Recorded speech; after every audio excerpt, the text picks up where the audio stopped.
Hello, Internet, and thank you very much for tuning into CloudTherapist YouTube channel. So, what I'm doing here? So, you might be surprised that your main host for this show is missing, and I joined this YouTube channel to search where he is, what he has been doing, how many people he's chatting with, and all those kind of jazz. So those of all of you know, Cloud Therapist is a YouTube channel that bring you the best from the cloud native, AWS, Azure, cloud, generative AI, supply chain security, and a bunch of other content. So my friend Richard has been doing some great work. And today we're covering another live stream, another conference live stream. There's a third one from Cloud Therapist YouTube this year. We actually hosted State of Open Source Con 2025, KubeCon London, and now the AWS Summit London. And there are so much goes. So I'm here chasing my friend Richard where he is, and now I'm going back to London. Hello, Richard. I finally searched you. You are now on the Saeed, you found me. You found me. Yes. Welcome. Welcome to AWS Summit in London. We are back again at the Excel Center in London. Glad to be able to do another live stream. We've got lots of stuff happening here. It's a bit crazy. People are screaming and shouting, coming down chutes, and all sorts of other things going on. I'm in the play area where I think AWS is kind of having a bit of fun here. In this area, they've got escape rooms going on over on my side here. We've got a sliding thing going on. There's a racing car somewhere back there, and all sorts of other crazy stuff going on in this play area. There is two other halls as well, so that's where all the partners are. So we've got a couple of halls. We'll try and kind of go through some of those, show you some of those areas as well later on for this afternoon. There we go. Awesome. So, Richard, is it the same place where you've been here the 1st of April to the 4th of April, and now you back again here? I'm hoping the I'm same back. place in April 30. And you Yes. told me offline that there are over 20K attendees. That's correct. That was actually confirmed at the keynote from AWS themselves. Apparently, 40,000 had actually registered, and 20,000 have managed to turn up. So the other 20,000, where are you? I don't know what happened to the other 20,000. They probably got called back to work or something. So they're probably doing some very important stuff at work. But yeah, 20,000. So that's actually definitely a record for AWS Summit London. And yeah, about 8,000 more than I think we had at KubeCon London earlier this month as well. So lots of exciting stuff going on. It's been very, very busy. We'll try and cover some of it after I've taken some footage and stuff. So in the reviews and previews and stuff, you'll see some of that. It was absolutely packed on the trains, packed getting in, packed to get our badges, and then packed at lunchtime as well. So yeah, it's been quite an exciting day. The corridors have been really full as well.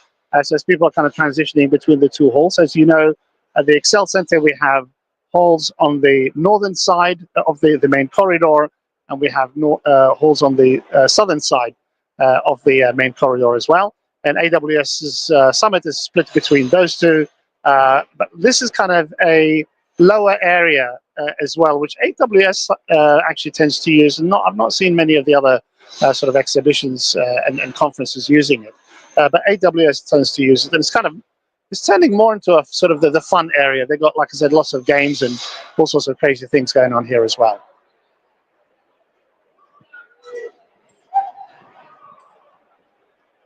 Oh, awesome, awesome, absolutely. And I think last time when you did a tour of the corridor, I imagine how big this place is. Yes, And as of now, like it's already 20K. Last time when you here, you were actually sandwiched between 12K high place people, and now it's that's right. 20. So I imagine there are so much crowded places here in here. I think you just watched some of the keynote discussion. I want you to We did. give a summary so to our viewers of this YouTube channel to grasp how this conference is different from what already we covered at the KubeCon London. Yeah, I mean, I think obviously it's packed full more of AWS's partners and customers. So it's kind of very much focused to that specific ecosystem, uh, and also you will actually get to see some vendors in the expert area that you wouldn't normally necessarily see. So you wouldn't see them in the at KubeCon necessarily. You wouldn't see them at the Open Source Summit, for example, or KCD, or anything like that. They tend to be kind of more quite specific to the AWS ecosystem. So a good example of that is Notion, the online notepad and whatever taking system. So they're actually here. They're exhibiting, and normally you wouldn't see them in this sort of the open source space or the cloud native space. But in AWS, because clearly their platform is on AWS, now we know they're exhibiting here. Definitely. So yes, I think it's kind of a showcase for that. There's a huge area where you can meet architects from AWS. There's a startup area. There's a Are You New to AWS area, which I think is quite nice. It's kind of an intro space, for new customers or prospective customers who kind of want to go to cloud, or maybe I've just started playing with AWS and evaluating the AWS platform and so on. So I don't think I've seen that before. I think that's kind of new. Maybe other people have. If you have, then please drop that in the comments of the live stream. But again, it's a lot more visible, at least this time. So that's actually good, in that new customers and prospective customers can actually come in and have a conversation with AWS. And when you think about it, really, apart from kind of the online webinars and conferences and so on, AWS is just like Microsoft and Google. They're not really kind of on the high street. You can't just kind of go into their shop and talk to them, right? So it's actually really good that this is an opportunity for customers and prospective customers to come and talk to AWS, to talk to the architects, talk to some of the AI engineers and so on, and really get those burning questions answered as well. Now, talking of that, if anybody wants a question to be answered, if you've looked at the agenda for AWS Summit in London, and if you are on the live stream, if you're in the chat, drop us your question in the chat, and Saim will try and compile those for us. If there's a lot of them, we'll try and maybe choose the top 3 or something, and then I will try and get to the vendor, get to the AWS partner. That's actually the question is hopefully it's aimed for. And then we'll try and answer that. I can't promise it for the AWS guys because they're 100%, 200% busy at the moment. They've constantly been throughout the day. I've even tried to speak to some of my contacts, and it's been, almost impossible to do that. But certainly, if you have any burning questions for the vendors, identify the vendor, give us your question, and we'll try and do the rest for you as well. And if you can't do it, right now, you can certainly do it in the comments later, and we'll again try and convey that at some point. We can certainly try and do some interviews with some of the vendors, both on the live stream as we go through, but also offline as well. One thing, remember, Richard, when we actually did a live stream at the end of the December 2024, the AWS reInvent. And we were surprised that there are people there in the conference doing certification. Oh my God. Yes. So did you find some similar things in here? I don't think so. I could be wrong. I don't think so. I think there's a certification desk. So I think they're talking to anybody who wants to take any certifications. They potentially, I think they might be offering like a discount or something for people who turn up today. Maybe they get a voucher for the exam or something. I don't know. I've not really looked at the details of that. The agenda might have some more information on that. But I certainly did see a certification desk, but not actually people sitting down and doing certifications. Like I said, there's an escape room going on behind me or on my left-hand side.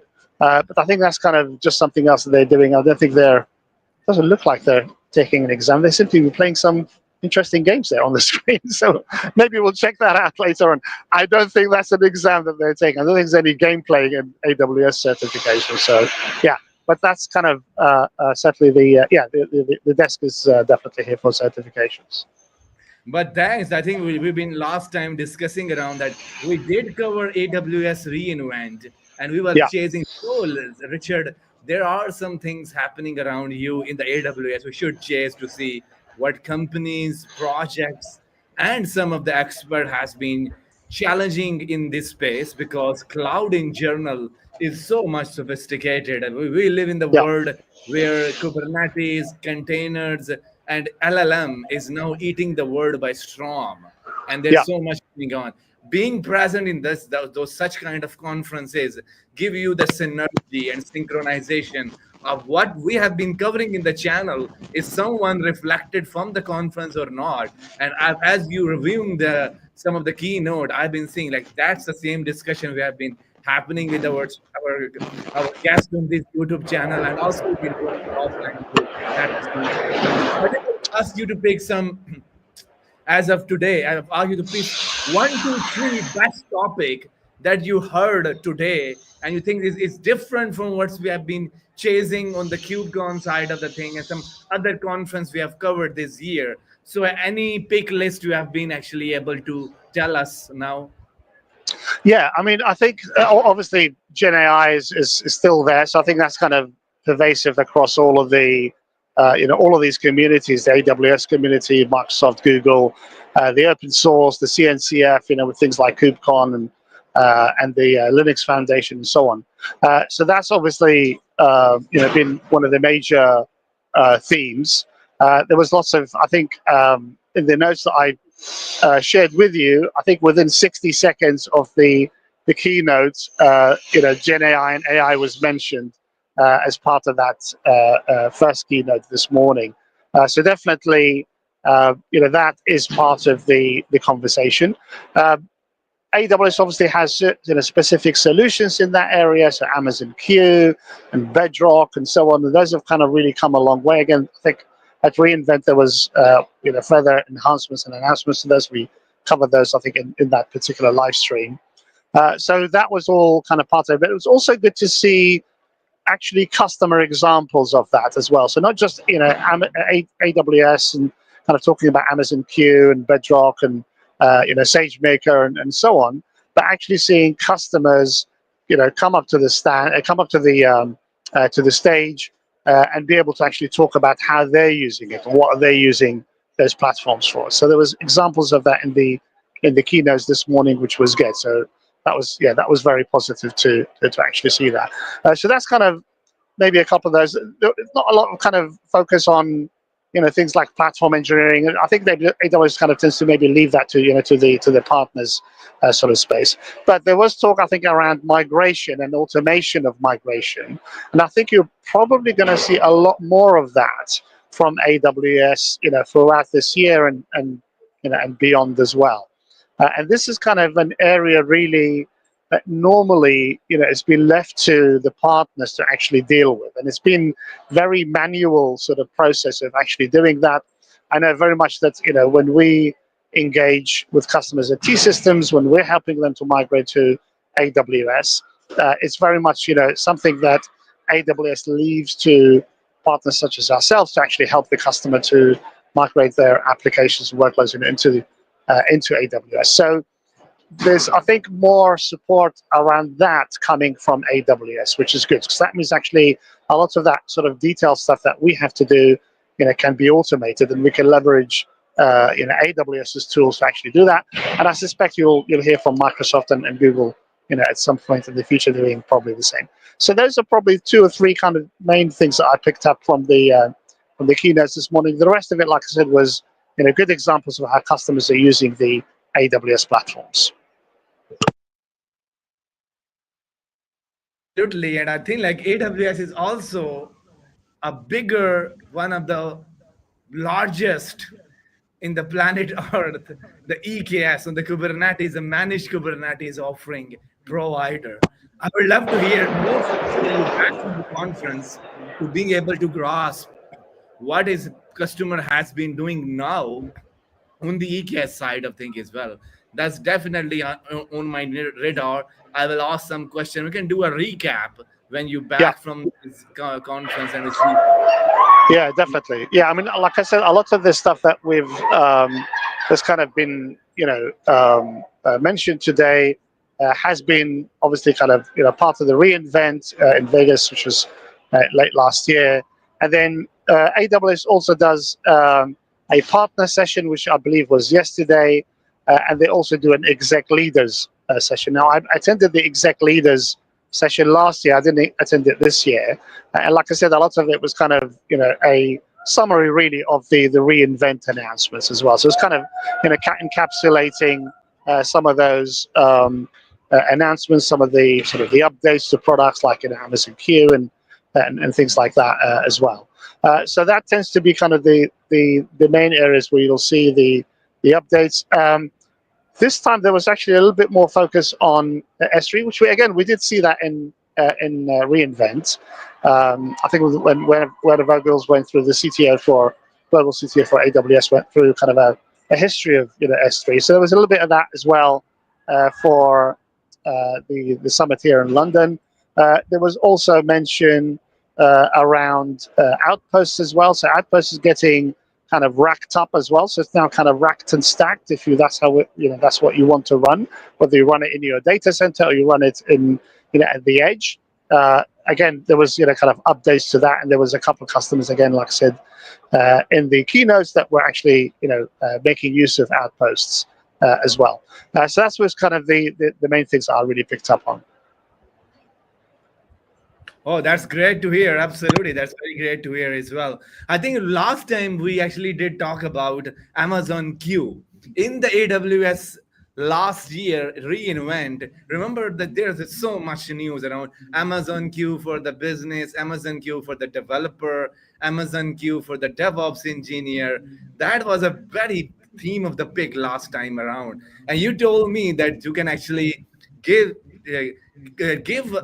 Amazon Q a diagram, the infrastructure diagram, and then it will spin up all the infrastructure resources behind the scene. So I thought it was really cool idea to have that one as well.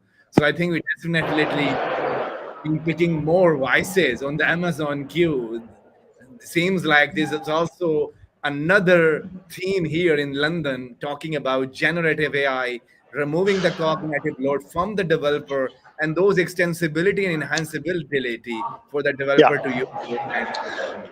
Yeah, and I think, I really appreciated that webinar, and I have to say, I just randomly attended that. I wasn't really necessarily planning to attend that particular webinar that Amazon was running last year, but I'm really glad that I did, because they demonstrated the power of Amazon. And this is back sort of 12 months ago when I saw that, maybe even more than that, and that was an effective demonstration. The best thing about it was that it was kind of giving you something practical. It wasn't a theoretical thing. It wasn't well, you can always do this with it if you want. No, this was actually a practical demo of how they used Amazon Q, to modernize Java code, for example. And they used, Amazon Q, as with the keynote this morning, to convert from .NET to, a Linux format, for example. So there's a lot of that kind of activity that was being mentioned as well, both in demos as we saw last year, but also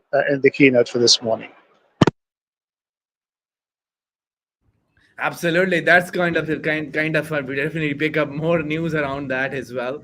And also, Richard, let us know. Like, I would like to see some of the people. We can actually go to some of the booth and talk to the people around.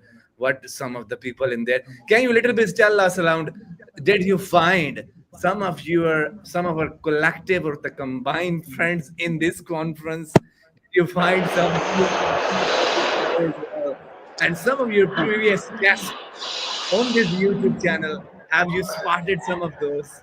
I haven't spotted any, but then again, like I said, there are 20,000 people here, so it's a little bit hard to do that. But I did bump into a couple of people, so hopefully we'll go around and say hello to them during the live stream. And yeah, like I said, we picked on maybe a few interesting exhibitors as well, partners who are actually exhibiting in the expert area. So we'll try and get around to them, have a conversation, and then I'll kind of just give you a little bit of a view of like I said, the northern hall and the southern hall as well, and see what's happening. I think probably maybe start in the crazy fun area first, see what's happening here. So we'll do a little bit of fun, sort of walking around in the fun hall here that we have, and then we'll head off to there's a set of stairs here somewhere behind me or in front of me, and I'll try and get to the top of this particular hall. to the ground floor of the particular hall, and then we'll cross over. Like I said, the signal here has not been fantastic today. I think at one point I actually completely lost the AWS Summit Wi-Fi connection, so it was actually even appearing on any of my equipment. So do bear with us if we do kind of drop out or something. Same will keep you entertained during that little blip when I drop out, but we'll see what's happening. And then obviously we have the Scale Factory after show party. We're going to try and get to that as well. So we'll hopefully give you a little bit of a view of kind of the Excel area, the long corridor that we keep talking about. You'll hopefully get to see a little bit of that. We'll try and maybe stay online if we can to get to the Scale Factory's after show party. So shout out to Scale Factory. Thank you very much for inviting me along to that. We'll try and cover that as much as we can. Maybe try and get an interview with the guys at Scale Factory as well. I know they're eager to get on the live stream with me. If not, we'll do an offline interview with them and we'll publish that later as well. It just depends on signal and stuff like that. It's at a bar nearby, so I will be rushing over to that with the with the camera still on and still hopefully keeping the connection to the live stream. And if I lose out, then same, we'll keep you busy with a little bit of a recap until I actually get to the destination where the after show party is happening by Scale Factory. Okay, so same, was there anything else on here, or shall I get mobile with the camera? Yes, you need to start your journey and search some vendors, some people that we can ask question. Okay. And also I will be looking up the chat, our comment section box. And if Cool. I happen to see some questions, I will actually drop those two up for you as well.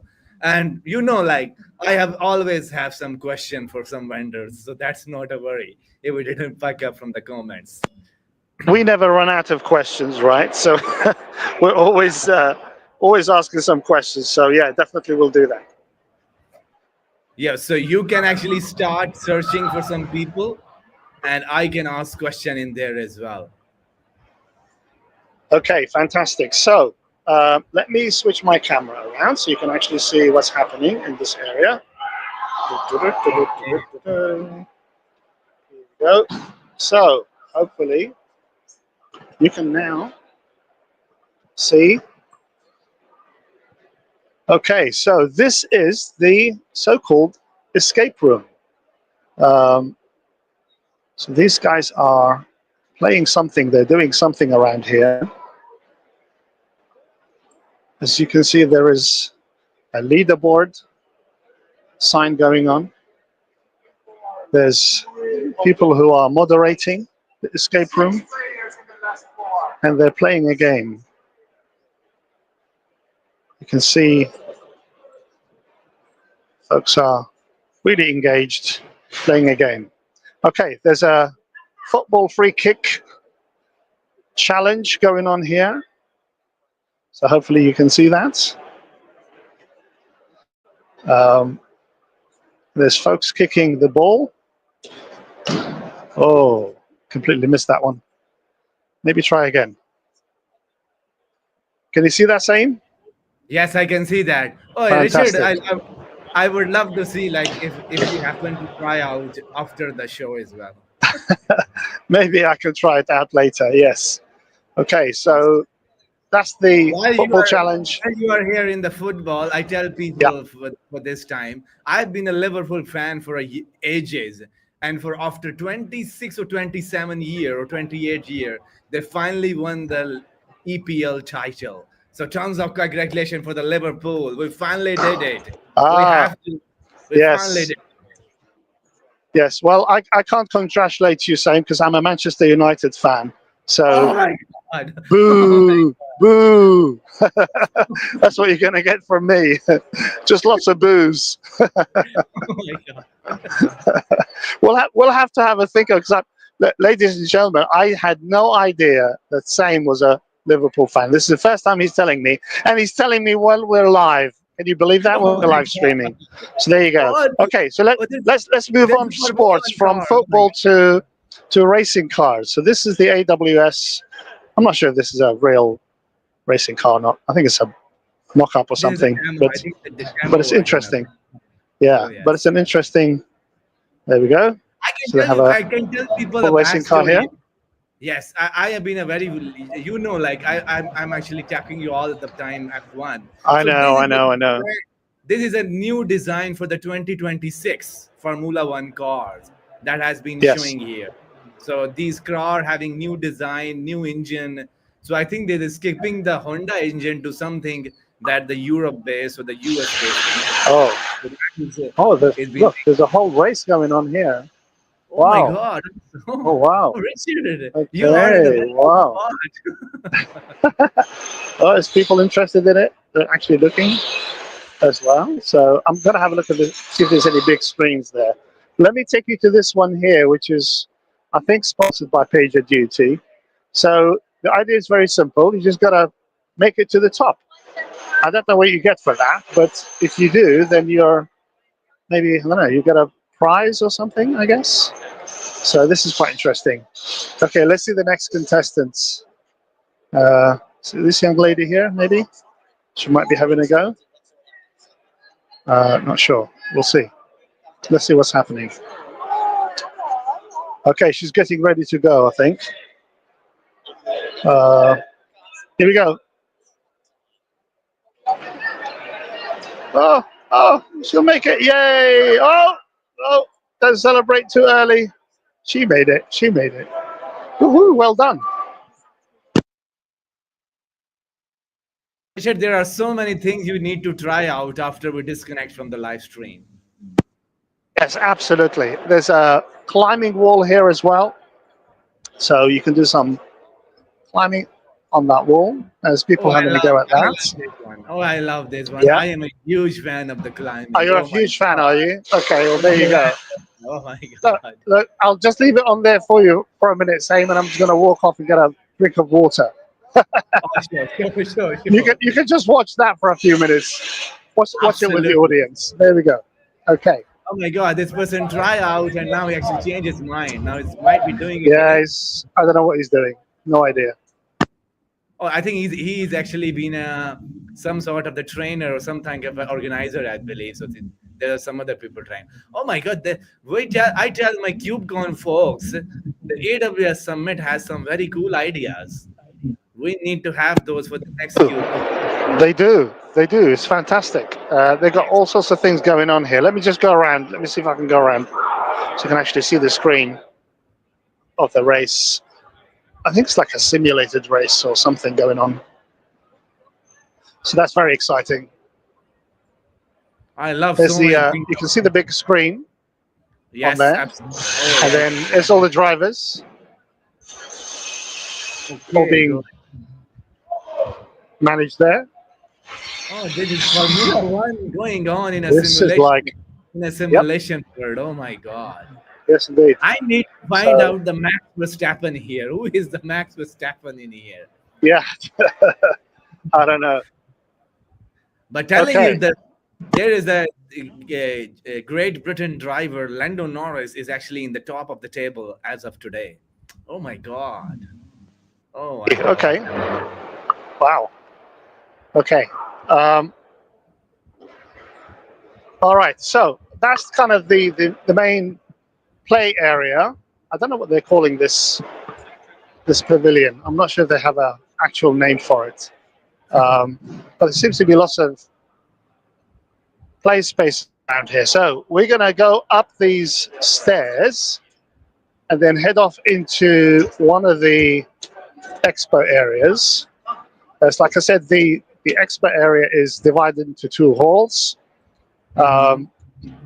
And we're going to see, so the theaters are actually in these expo areas as well. So as you kind of go into the expo area, you can actually see the where the theaters are. Here we go. So there's one theater here, somebody presenting. So the style that they've chosen is to actually use the headphones style, so you can't really hear the presenters, unfortunately. Okay. Probably makes Q&A a little bit hard to do, but there you go. Mhm. So that's the style that they've chosen.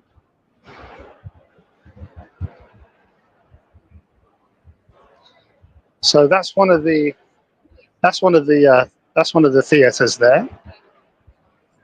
Okay, and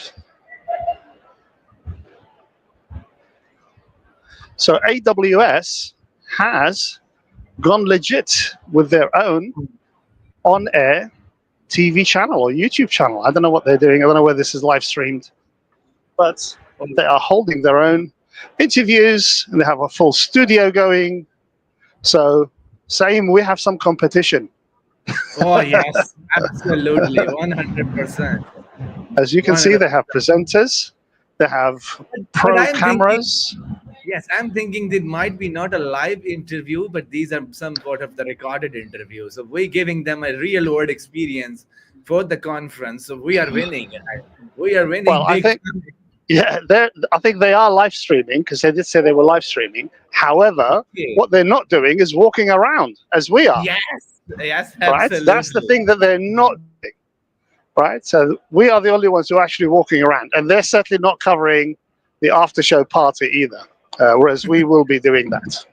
So yeah, so there's the theater. So you can see they got like theater L, K, J, etc., all the way down. These are the ones where people can sit in and then have presentations, basically from vendors and AWS and what have you, all happening. Then in this particular hall, there's a little bit of a gap here.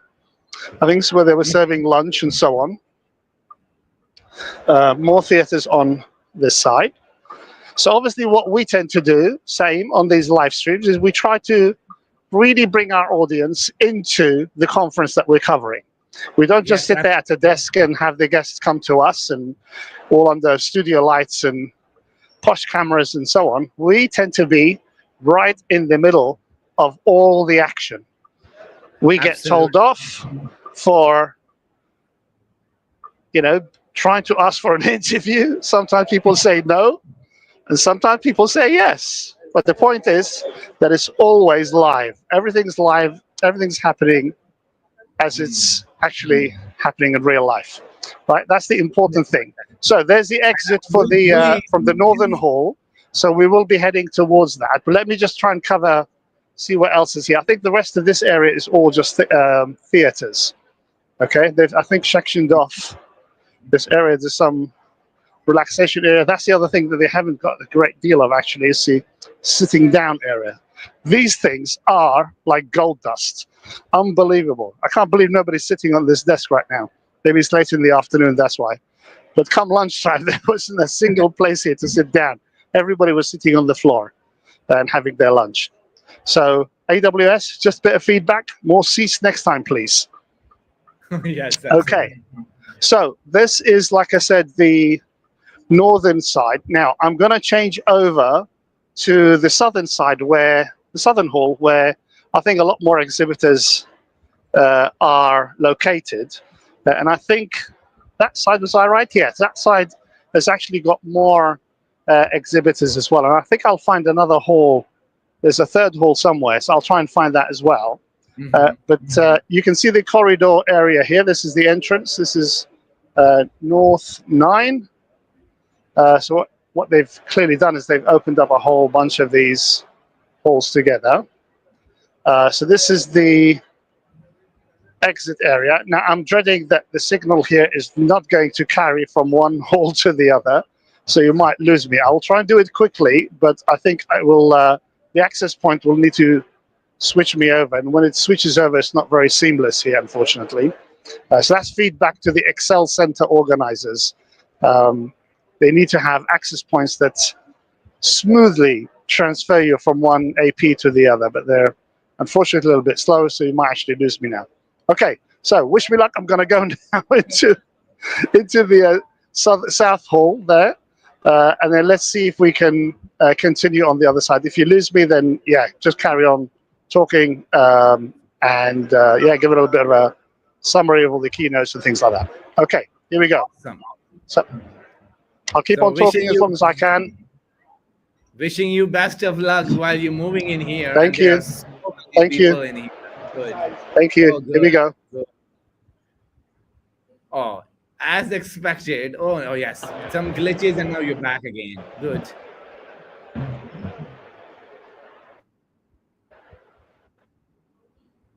I think we lose again, Richard. So while Richard is actually doing a tour, I will actually do some recap what actually went happen today's on the live stream. So as he mentioned, there's this 20K attendees, and that is basically the beaten the record of the KubeCon London for the AWS Summit London. We don't expect this conference to be that kind of a huge, but Richard, as he's passing now, told me that there are so many customers, partners, and community members really excited about the event today as well.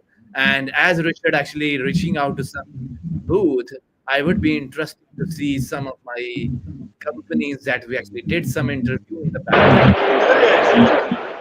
here as well. So, Richard, as soon as Yeah. you find some Stack Gen guys in here, we need to track them and ask some questions. Yes, yes, I will be doing that. So I'm actually now in the Southern Hall, as the numbers show. Yes. So we're going to see who's actually here. We've got Wipro. They're strategically placed next to Tech Mahindra for some reason. So I'm not sure they're going to be pleased about that, but there you go. Then you've got Commvault over here. We've got Rubrik ahead of us. Oh, the harness guys are out. Oh, cool. Harness guys have got their mascots. Love it, love it, love it. Okay, so shout out to Ravi Lakman. He's a regular on the CloudTherapist channel. And Saeem, a little bit of plug for you as well. I think you had him on recently, did you not? Yes, absolutely. Ravi is a very cool guy and he has a wonderful industry experience under his belt. So I recently did an interview and he's told me that he's been doing some great work, some new project has been popping up. So Ravi is absolutely, we look forward to backing him again in the near future. Right. Talking good. So Harness Fantastic. has a very good booth in there. I love the way the booth is also very crowded. Yes, yeah, there's lots of people here, lots of talks going on. I'm just seeing if I can get my other phone and then maybe try and, well, I might do a comeback for that one because it's very crowded here and I'm just trying to stay out of people's way so that other visitors can enjoy the happenings at the harness stand. Oh yeah, it's very popular, their mascot. Absolutely. Lots of people want to take a photo with him. So Richard, what I find is that the booths here are so crowded. Yes, there's lots of, everybody's actually quite busy. TCS over here. And they've got actually a little bit, I'll take you through this bit as well later on, saying they've got like almost like the expert area we had in KubeCon as well, the smaller booths, so the smaller vendors. So some of those we're probably familiar with, some of them not necessarily familiar with, like I said. But they're all here as well, so that's all good fun. We'll see if we can get to them at some point. Now, I'm going to try and get a selfie with the harness mascot. Let's see if somebody can actually do that for me. Hold on. Let's see if we can get these guys to do it. Can they do it? Can you guys take a photo? Live on YouTube, by the way. So, yeah, you are on YouTube right now. Oh, somebody swapped. They're swapping. Hang on. Woo! Right, too hot. Are you taking a break? Okay, we'll come back. Yeah. All right, we'll come back. Okay, somebody else is. They're really being brave, these harness guys, I have to say. Ravi's going to enjoy this. I'm going to get them to watch the video. All right, we'll come back and catch them later because they're taking a break and then swapping. Okay, let's not waste any time. Let's move on. So Rubrik over here, time scale. So time series and real-time analytics and vectors. Okay, Postgres reimagined. Okay. Right, so yeah, let me get to this point here. This is where the smaller players, like I said, Fortinet, you've got Prosper Ops and so on going on. There's the section I mentioned earlier about being new to AWS. AWS kind of don't just have their normal village this time. I think they've kind of expanded things a little bit. So this section is kind of, start your journey with AWS here. And obviously they're doing some talks as well, so they're kind of mini talks. I think this guy's been presenting all day, I have to say. He's probably losing his voice by now. So lightning talks, cloud innovation in just 15 minutes, having a conversation. Lots of people interested in that. Yeah, and then you've got the smaller players here. So I'm going to do a quick run through them. Cato Networks, Data IQ is there as well. So just noticed them at the end. And then what else? Okay. So Utter Waffle, I love that. So it's the Utter Waffle guys there, which is fantastic. So okay, so I'm going around the new to AWS section.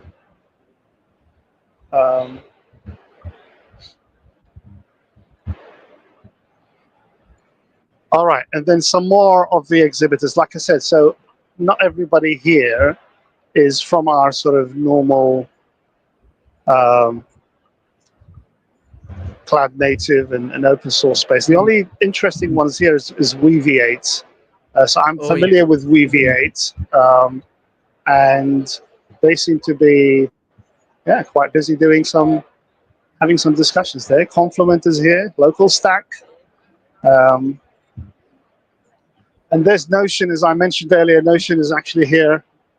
Okay. So, so like I said, some of these, because they actually run their platforms on AWS, they're kind of exhibiting as well as AWS partners. Picona's here. Edie's not actually here. Shout out to Edie. She's just finished the London Marathon this past weekend, so congratulations to Edie. Shout out to her. So unfortunately, she's taking a bit of a rest or working from home, taking it easy. I don't blame her. Just done 26.5 miles or so. You've got Druva, you've got SolarWinds as well, all here.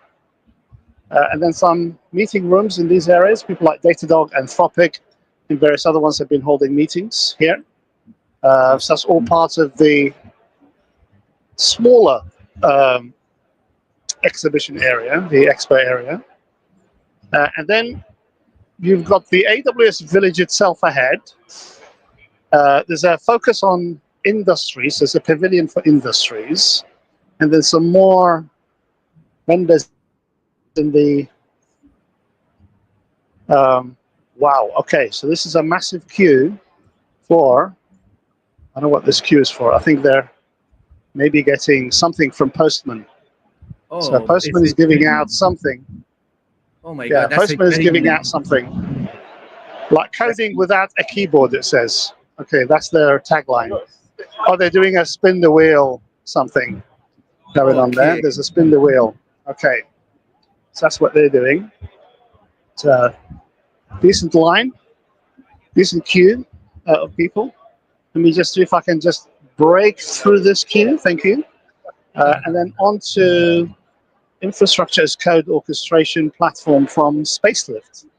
Okay, so I was actually interested in talking to Spacelift. So let's see if we can actually have a conversation with them. Yeah. So let me see if I can speak to somebody on the stand. Hold on.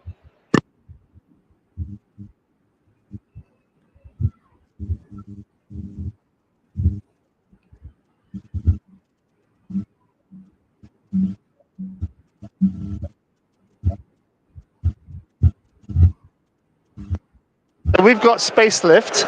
We're going to do a quick intro, and then we're going to ask the gentleman here, Slava, to give us a quick intro to Spacelift. So Slava, thank you very much for accepting to this. Just a quick intro to yourself first, please, and then just go into a little bit about what Spacelift is about. Sure. So I'm responsible for the commercial side of things. So I'm here pitching our platform to potential customers and explaining the use cases and the value proposition. And basically, what SpaceDev does is we are an orchestrator for anything that has to do with configuring, provisioning, or governing the infrastructure as a code. So if you have Terraform in your stack, if you have Ansible, Pulumi, OpenTofu, we provide an abstraction layer or an orchestration layer for all of these different tools. So instead of needing to deploy all of these tools and scripting, for example, for different stages of Terraform in Jenkins or any other generic CI/CD tools like GitLab or your regular CIs, we provide you the automation out of the box. So we follow the GitOps approach. So we integrate into your cloud provider, we integrate into your VCS, and then you point us to the branch where the code is. And then basically we start tracking that branch. And as soon as you do a PR or merge request, we trigger a run and we go and deploy the infrastructure for you. So automation of the pipeline deployment. On top of that, we provide you with governance where you can start creating policies to evaluate the, say, Terraform plan, what's happening, whether you have any plain text secrets, whether you want to control who's going to be approving if any of that infrastructure is changed, added, or deleted. So it's another way of making lives of platform teams easier and then improve your IEC automation maturity. Fantastic. So there's a lot of talk about this kind of requirement to really be able to control multiple clouds, so kind of a multi-cloud approach. And obviously, a lot of customers are doing that, whether it's AWS and Azure and so on. So how are you helping? I mean, I know what the kind of the solution is trying to do, but what are some of the challenges that you're helping with in that sort of space? What would be the kind of a typical use case that you'd help customers with? I mean, the typical use case is some people are trying to find the balance between speed versus control. How much can I automate and versus how much control can I give away? And this is where we step in and say, regardless of whether you're using multiple clouds, multiple IAC tools, we will be able to give you the speed and the control that you need, regardless of the tool set that you currently have. So I'd say we're trying to push people more towards the infrastructure as a code maturity. We're trying to make sure that they are deploying their infrastructure in a secure way while giving them the control and doing it this way that makes sense for them, regardless of if you're a startup, if you're a bank, or any other like e-commerce institution. Fantastic. And obviously, customers are playing with things like Terraform and Ansible and various other sort of control tools. What about on the security side? Is it something that SpaceDev can actually help with kind of security, platforms as well, like policy as code and things like that? Would that be kind of part of some of the things that you would be able to control as well? I mean, we think the governance is part of the security as well. So the more you govern, the more you improve the security of your deployments. So knowing what exactly is happening in your Terraform plan and be able to react at any given point gives you the confidence. On the other side, we do integrate with all the usual tools that the Terraform has, like TFSec, TFLint. You can integrate them into your deployments as well. So along of the automation, we also provide you the way of customizing your deployment as much as you can. So we're not a security company per se, but we give you the control to improve the security of your deployments. Fantastic. Steph, thank you very much for your time. We really appreciate it. Thank you. Okay, so saying that was SpaceDev, a really fantastic idea. I think this is the reason why I spotted it is because it said infrastructure as code orchestration. And as you can see from the kind of high-level chart here, the idea is really to be able to control, all of these tools that you have in that sort of infrastructure as code layer, and then be able to address really all of the cloud providers. You can see everybody's represented here. We've got AWS, we've got Azure, we've got Google Cloud, and other cloud providers as well. Because it's essentially looking at things like OpenTofu and Ansible and Pulumi and so on.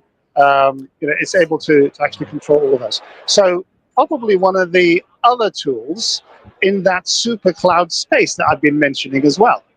So there you go.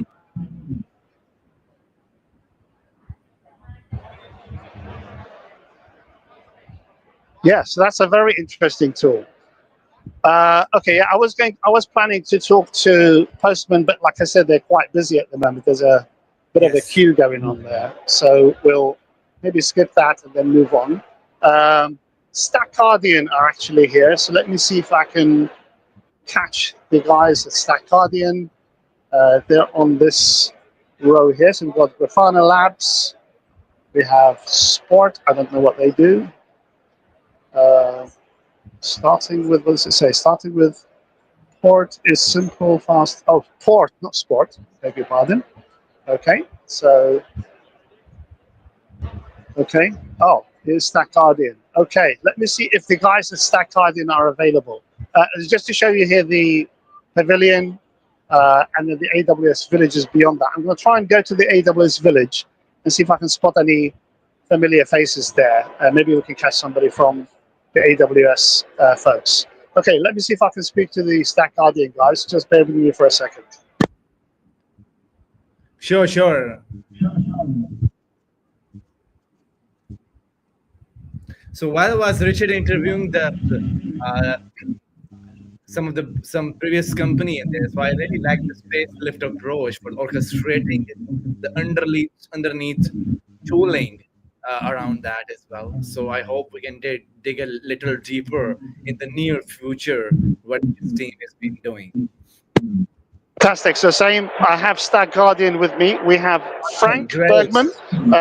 Frank, would you mind just standing a little bit closer to that? And then I'll just ask you some questions and then we'll go for it. So Frank, just a quick intro to yourself and your role at Stack Guardian, and then just an intro to Stack Guardian would be really cool. Thank you. Yes. So my name is Frank. I'm running sales here at Stack Guardian, and we are essentially an infrastructure as code management platform that helps to enable the end users of cloud. So application developers, business users, to deploy infrastructure that they require to run their applications, but without the need of learning Terraform, Ansible, Helm charts, whatever code you might need. So you bring it onto our platform. That means essentially a reference to your Git repository.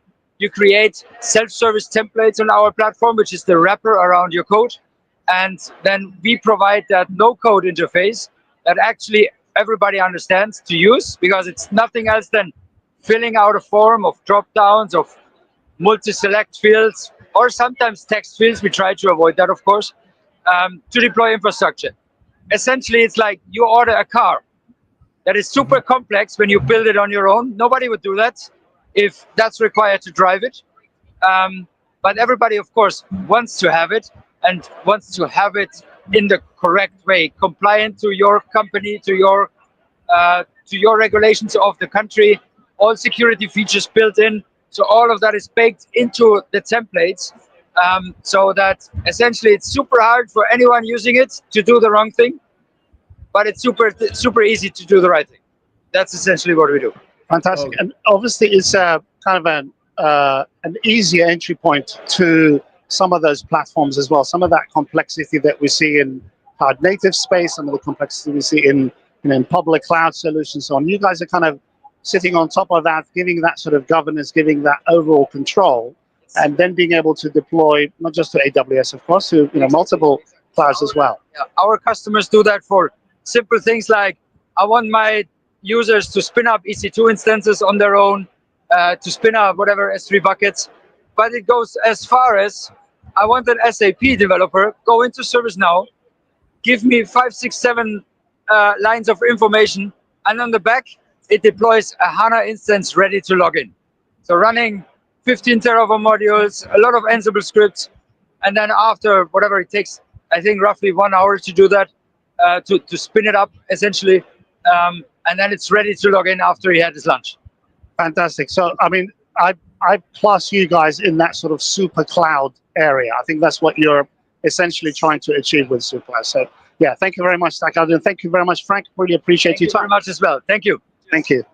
Okay, so that's Stack Guardian, guys. Like I said, we're really, we're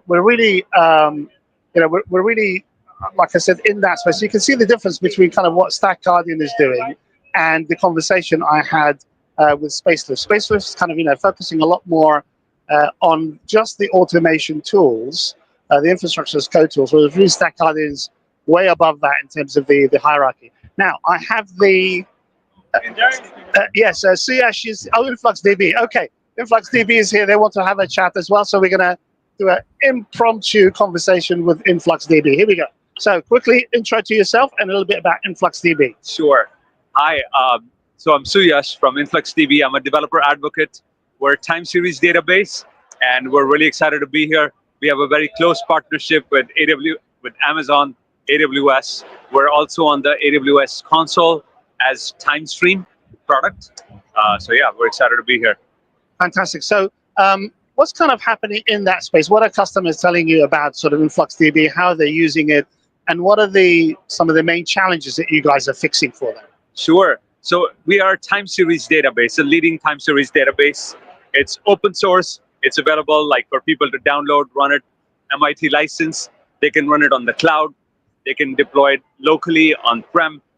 Various ways to run it through our cloud, Amazon, or open source. So the problem it solves is in IoT real-time monitoring or DevOps monitoring, infrastructure monitoring. People are deploying applications at scale. ML is really hard. So ML ops, they are deploying gigantic models, and they want to know the telemetry of the model, like model performance, model drift. When it starts to give bad results, they want to have an observability, a real-time dashboard. So we work really well with other companies like Grafana to have a real-time monitoring solution with AWS. And we have a new version of our product, version 3 out, both on GitHub as open source, also available for on-prem license as a commercial product. Fantastic. Yes, thank you very much for your time. Thank you just for jumping in to do this quick intro to us. Appreciate it. Thanks a lot. Okay, so that was InfluxDB, just an impromptu conversation. They just came up to me while I was talking to Stack Guardian and offered to have a quick chat. So really appreciate that. InfluxDB team, because they're living in a time series database. That is where Prometheus and observability tooling have been actually flushing out all the time.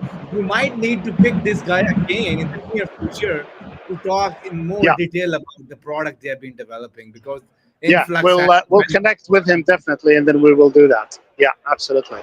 Sounds good. I mean, this whole space is really hotting up. Like I said, we V8 in that space, InfluxDB and various other ones, all really playing there. But obviously not just that. You have MongoDB, you have Enterprise DB, the more established players also being interested and updating their platforms to really kind of catch up on some of these latest technologies as well. Time series and various other things. So yeah, okay. So I'm at the village, the AWS village. Now there's lots of AWSers here, if that's what they call themselves. I can actually see Steph Gooch. I don't know if you can spot her there, just under that TV, having a drink at the moment. Probably been talking all day. Poor young lady. So we're going to see if we can do a quick intro, quick chat with her in a minute. At least I know where she is now, so that's good. Okay, I might get kicked off by the AWS folks. I'm not sure if they appreciate live streams, but we'll see. Yeah, let me see if she's talking to somebody. Okay, we'll leave Steph for a minute. So let's see what we've got here. We've got compute, Graviton. We've got compute EKS, high performance computing, so HPC. So this is a lot of stuff going on, lots of demos from AWS, AI-enabled augmented reality gaming experiences. So as you can see, we've got somebody actually using a VR system right now. So go around this way. Hopefully we won't end up. Richard, remember back in AWS reInvent, we started the AWS Village there as well. So seems like AWS Village is a global thing. Like every company, they have similar patterns. Yes. Yeah, it seems to be I think it's a regular feature. And then I think this is where kind of you get the mixture of everybody, joining in. I'm not spotting John Hammond or Eduardo Audax here. I suspect they're busy actually with clients. Those are kind of my usual go-to guys when we do talks, but there's lots of people here. Everybody's busy, everybody talking. having lots of different conversations. So quite busy at the moment. We've got OpenSearch. Okay, so Amazon OpenSearch is here. Amazon Q for Business also being featured. Fine-tuning large language models with SageMaker Jumpstart. Okay, that's for goodness. Serverless. Yeah, so quite a busy village, and it does really feel like a village. There's like lots of people here walking and talking around. So that's all interesting. I need to pick up more domain, like how is the village thing is built around, like how you join the AWS village to be a part of it, being in the conversation. So Richard, when you're back, I might Yeah. need to pick up your brain, like how is Yes. there an opportunity for you and for the viewer of this channel to be a part of that village? Yes. Well, I think this is only for AWS, so you won't you won't unfortunately get to stand around here. I think this is actually AWS themselves and not necessarily partners of AWS. But yeah, it's still interesting that it's kind of a breakdown of really all of the things that they do, and then you can go and see demos, and customers can ask questions presumably, and have conversations with the experts in those fields, and really connect with AWS. So I guess kind of that's the main thing that they're really aiming to do. So Steph is still having a conversation with a customer at the moment. So I'm just going to back off and just let her have the conversation. I'll see if I can catch her as well, just to say hello. If she's available for a few minutes to talk to us, that would be grand. But if not, then that's fine. We understand, because she's obviously been talking all day, I suspect, and maybe even presenting. I'm not sure. She said she was going to be at the AWS stand. She had duties here, presenting and so on. So I think she's part of this little theatre here that you can see, which is part of the actual village itself. Right. So still lots of other people walking around. It's actually still quite busy, considering it's what is it now? 5 o'clock. Wow. Okay, 5 o'clock local. Yes, 5 yeah, o'clock. still quite busy here at the moment. Okay, let me just mute the mic for a minute, and then see if I can just catch Steph Gooch, and then you can say if she's available or not. Just bear with me. Okay, so while actually Richard is actually looking for Steph Gooch to join us, remember, folks, we actually been interviewing in a minute from Scales Factory After Party, and Richard will be there. And there are some questions I have in my mind for the Scale Factory guy. So I'm waiting Richard to be in there, and then we have a first time in person live stream from the after party. We've never done it before. We did the live stream for the QCon conferences and other conferences in this YouTube channel, but we never actually live streamed the Cube after party show. That's been new thing for this YouTube channel. So make sure you guys will stay with us for the live stream after party. That Richard will be actually joining after a while.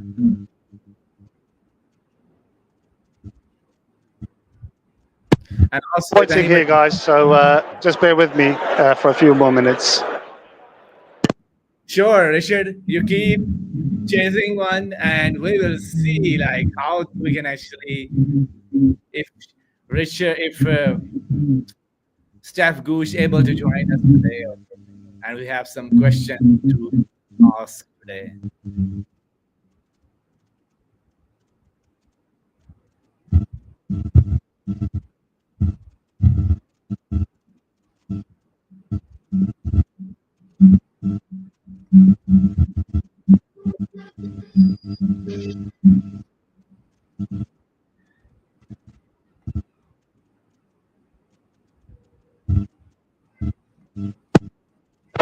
Same. Can you give us a quick summary of your conversation with Ravi Luckman from Harness that you did recently? Yes, absolutely, Richard. Well, I actually been busy. I think the last time when I met Harness, so the one exciting thing we actually been listening, we able to know on the on the podcast that they have been building some template for the incident management. And I think last few years back, they acquired another company that have a tool called Litmus Chaos, the chaos engineering for a lot of the cloud native stacks. So they hired that company, and now that company's tool, the Litmus Chaos, is a part of the harness. So we have some conversations around how the chaos engineering is shaping up, because harness, I remember 2015, they have only one module for the application delivery CI/CD, and then they eventually to build up around about 200-300 modules for pipelines, security pipelines, and MLOps Yeah. pipelines. Ravi Cool. did a wonderful walkthrough for us. So, Richard, are you with the Steph? I have spoken to Steph. She's just finishing off a couple of things, and she will be with us very shortly, hopefully. So yeah, we're just going to do a quick intro and quick conversation with Steph. Steph, like I said, is on the cost management side of AWS. So she helps customers reduce costs and looks at cost optimization and that sort of thing. So that's kind of her space. I don't know if she's still there. She may have moved on from that particular thing, but we'll ask some questions and try and find out what she's been doing lately, and then also just really ask her about what she's been hearing from customers there. So I had a really long conversation just now, I believe, with a customer. So it'd be interesting just to hear what are some of the challenges that she's helping them with. Speaking of the cloud cost optimization, remember, folks, Richard recently this year has actually wrote an article on cloud. And Richard, I did. tell me, while actually she's joining us, because you came a new term, and that I really love about it. So tell Yeah. us. So I was just kind of really playing around with this theory, because a lot of people are doing different things when it comes to cloud economics, as I would call it. Oh, actually, she's just coming over now. Hello, good. Steph. She made it. She made it. Fantastic. I would give you a hug, but we're live streaming at the moment. So yeah, it's all on there. We're on YouTube, live streaming right now. So Steph, won't hold you for very long. I know you've been very busy today. Yeah, excellent. So just quickly, just intro to yourself first, kind of the area that you work in AWS, and then maybe we'll talk a little bit about sort of customer challenges and stuff like that. Yeah, hi everyone. So my name is Steph Gooch. I'm a senior SA advocate at AWS. Had a role change recently, so still trying to remember it. I told you she would change her role. Didn't I say that same? Well, yeah. Yeah. Oh, love it. Yeah, so I come from a background of DevOps engineer into FinOps engineer, and specifically SA optimization SA was my original title. So my job used to be working with customers, maybe like yourselves, and helping them optimize. So I would look at their accounts and help them find ways in which they could save money, be more sustainable, be more efficient, and look through the scope of, hey, turn that thing off, to let's look at culture and stuff like that. So we're doing a lot of that. And then today was here talking about Gen AI, because obviously we have to talk about Gen AI, because Of course. it's London Summit. Everyone's talking about Gen AI in a little bit more of a broader sense. So that's where I'm kind of moving, not into Gen AI, but helping do a lot more content. So if anyone's seen, I do a Twitch show, I do YouTube content for Amazon, create a lot of blogs, and now I also help my department do that as well. Fantastic. So we're going to feature all of that in the description of the video, definitely, Steph. So just a little bit about kind of your role for today, and also what have been kind of some of the questions that you've been asked by customers? What are some of the challenges that you're seeing, and how you guys are really helping them? Yeah, so today I had two things going on. I was in the other hall and I was doing a live stream on the AWS channel. So we were looking at Nova specifically, so the new LLM by Amazon. So we were looking at specifically Micro and Canva, so playing around with that. Me and my colleague Aaron were just asking it to tell us a story about us on an adventure and get some pictures from it.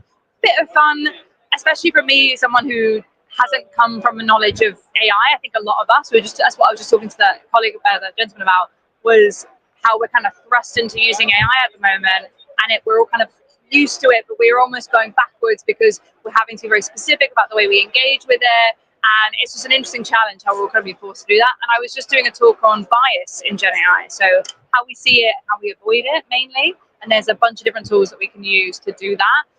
But yeah, the main topics to say, it's actually been quite light. It's been a lot of people coming up and saying hi, which is nice. But I feel like people were talking a lot about how they can use Gen AI to help with their world and help with their job, whether that's simply doing it in let me just get it to summarize a website, or if you're doing something like a certification, or I've seen managers do it where they've really got a six-page document and they're like, AI, just summarize it for me. And so like thinking about how we can use it, but also especially in our world, how do we think about it in a cost-effective way is probably a big challenge. Fantastic. And what about sort of looking at the cost optimization space? Are you envisaging Gen AI coming in a lot more with that, helping out with some of the metrics and profiling and various other things as well? What do you think is going to sort of turn up in that space? So I think there are some things that have already been using AI ML for a while. If you think about Amazon services specifically, stuff like Compute Optimizer has been using that for years to make its recommendations. And I think now there's two challenges, and JR at the FinOps Foundation talks about this, where there's FinOps for AI and AI for FinOps. And I think both are coming up. I think a lot of the third parties are going to be trying to use it to help make better decisions, whether it comes to optimization and also resolving that. I mean, that's where I wanted to go. I want us to stop having to nag people and say, like I said, delete that instance or delete that resource. I want it to have enough data to be able to make a decision and do it for me, so I don't have to do it. I'm also hoping that I'm going to be doing it on my Twitch show in a few weeks, looking at things like Q and how it can analyze your infrastructure as code and provide you with recommendations. And so seeing how we can optimize, again, we don't want people to have to become an expert of every single service to optimize it. How can you use things like AI to do that? And on the flip side, I think that we're going to be seeing how do we manage costs. So if anyone's going to FinOps X, we're going to be talking about that there. And I'm looking forward to diving into the pricing model of it all. I know it's input and output tokens, and I think there's so much jargon when it comes to AI that if you thought the cloud was a lot, let's do AI, and it feels like we've been using, me personally, we've been using the same kind of verbiage for so long that now with AI, we have to relearn it. But we're already doing really well on FinOps, so we need to figure out how to kind of merge those two worlds. Fantastic. I think the whole cloud economics sort of space is probably going to benefit from Gen AI. Perfect application for that. Steph, I won't keep you any longer, but I do want to do one other thing. I'm going to switch the camera over and we're going to do a live selfie together. So let me just do that now. Now, my technical skills are not fantastic in this, believe it or not, but I'm good at other things, but just not this one. Yeah, hang on. I'm nearly there. I think I've got it. There we go. So a live selfie with Steph Gooch. There we go. We'll freeze frame it later, and we'll show that a little bit later on in our post or something. Steph, thank you very much. Really appreciate it. Fantastic to see you. We'll feature all the stuff, like I said, in the description of the video. And Simon, just there, is my partner in crime. We'll definitely want you on. We definitely want you on the YouTube channel. Yeah? Sure. We'll do that. All right. Thank you. Let you go. Bye. Fantastic. So there we go. So that was Steph Gooch. Great job. Wonderful. He's doing some wonderful recap for us. Fantastic. And like I said, I think, Steph is kind of at that real, bleeding edge when it comes to, cost optimization. So she's an expert in that space, and a really fantastic person to have on. She's very, friendly, very open, and always helping customers. And I've had conversations with her. We were actually on a AWS partner live stream a few years ago, and that's how I really met Steph Gooch. And she was just talking, very passionately about this whole cost optimization space. This is when really cost optimization really kicked off, sort of around the 2021, 2022 sort of time, and she was just very passionate about it, and I really loved her enthusiasm. It was quite infectious. It really was, and I was very much adamant that I'd want to see her and have her on the channel at some point. We've never got around to doing it. We did try to do it last year, and it didn't happen. So I'm really glad we actually managed to catch her today. And yeah, we'll definitely have her on. As I said, she actually streams on Twitch and various other things as well. So we'll get all that information in the description of this live stream, so you guys can actually check her out as well. On that, we'll hopefully definitely have her on our show as well. Yeah. Just a backstory to some of our viewers. The last time we were actually trying Steph Gooch to join us in the AWS reInvent, but luckily we haven't able to do so. But this time it's great to me and actually join us from live from the Yeah, AWS Summit London. So good job, yes, Richard. Good job. Some great yeah, that was interviews good. with some wonderful guests we have today. That So was fantastic. That was really cool. That was cool to see her because I've been talking to her about it for ages, and she was like, "Yeah, but we've got to meet." And I was like, "Yes, we got to do that, but how are we going to do it?" And it wasn't really. I wasn't really sure that we were going to be able to pull it off, but yeah. Okay, so that was the village, AWS Village. Now I've moved on beyond that, and there's clearly a lot more vendors in this space as well. I can actually spot a few interesting ones that we might be able to talk to. So let me just wander around a little bit. We've got CrowdStrike over here. I assume they've recovered from their incident from last year. oh In my fact, it God. wasn't actually. In fact, it wasn't even actually. Yeah, it was an issue that I think was very convoluted. I learned a lot about the CrowdStrike incident from last year. So although yes, CrowdStrike sort of really messed up, it was the way that I think Microsoft was forced into allowing a number of vendors, including CrowdStrike, to actually have access to the Windows kernel. And that was actually the main problem with why we got the CrowdStrike incident last year.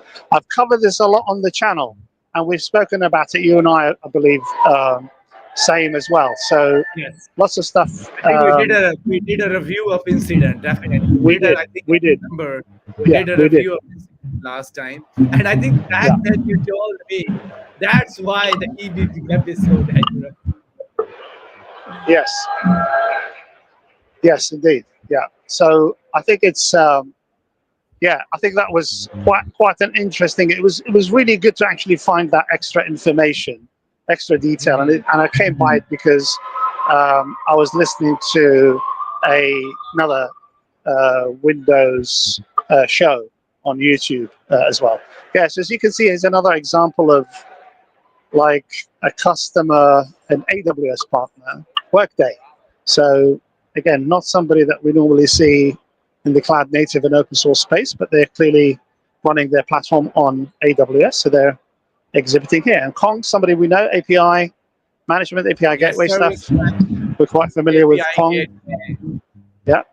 And obviously NVIDIA is featured as well. So they've actually got their own big green stand.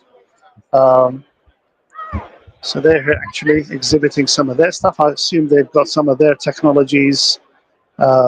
Agent Studio, Poly AI is the Agent Studio, a voice-first omni-channel platform for conversational AI. Fantastic. That's all looking good. Well, Equinix, various other players in this space. Some people have given up already. Sierra, where are you?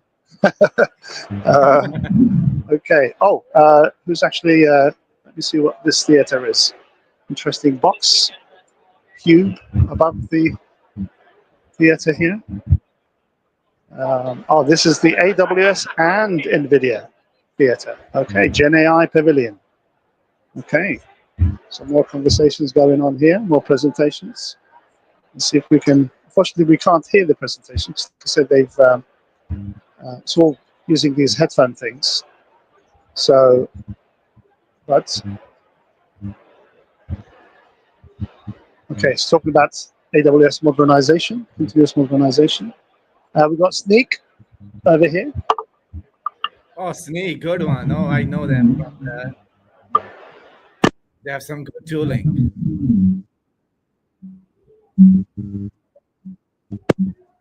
Yeah, lots of other vendors in this space. Now, I'm going to try and see if I can finish off this hall and then maybe head over to the other one where some other folks that I know are around.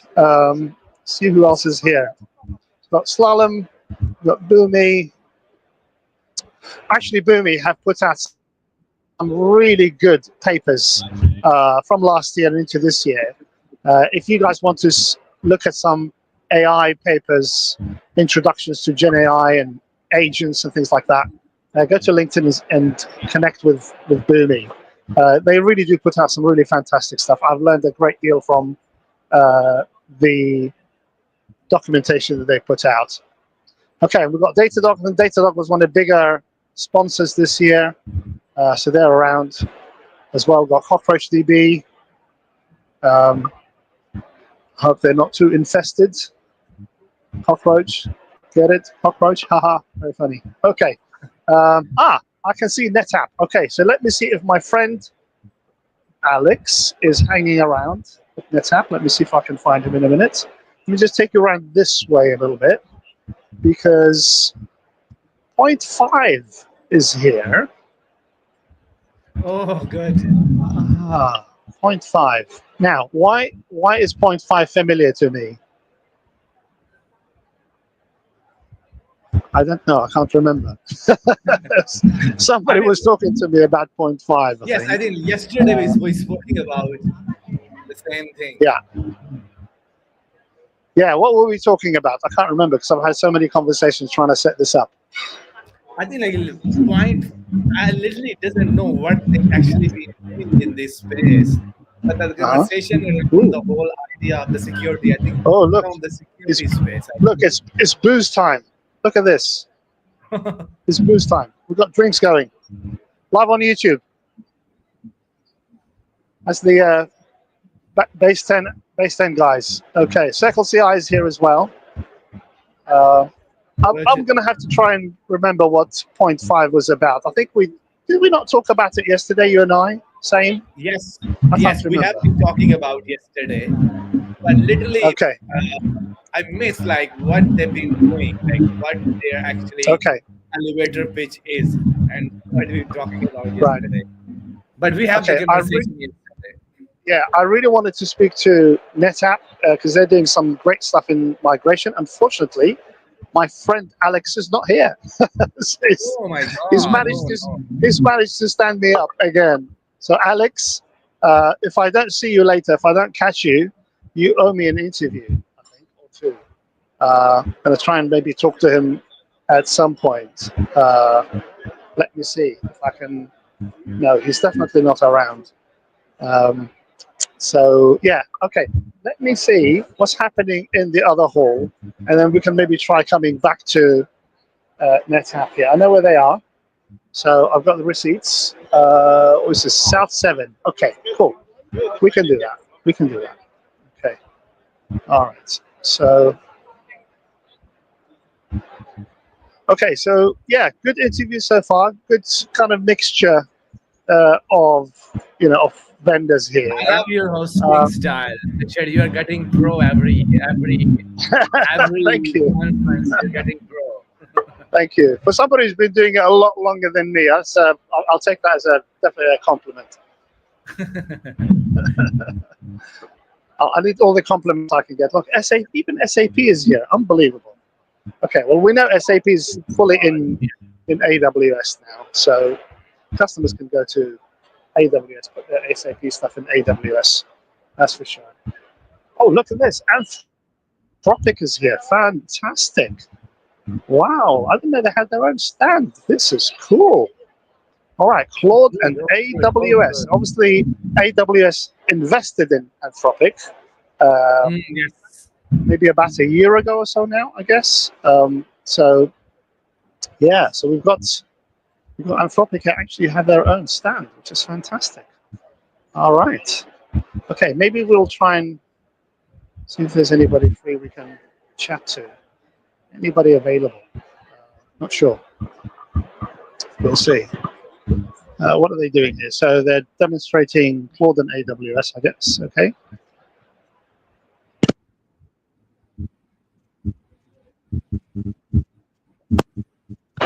Yeah, so there's a long queue here. What's this for? Okay.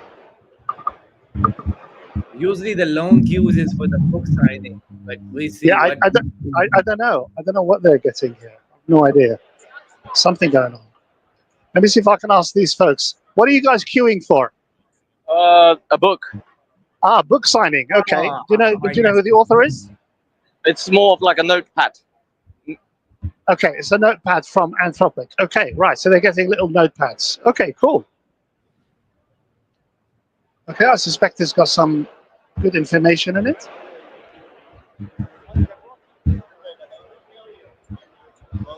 Ah, it's right there. Okay. You know what? I might join this queue, same. Let me see if I can get one of the notepads as well. Why not? Oh Let's my see if we God. can.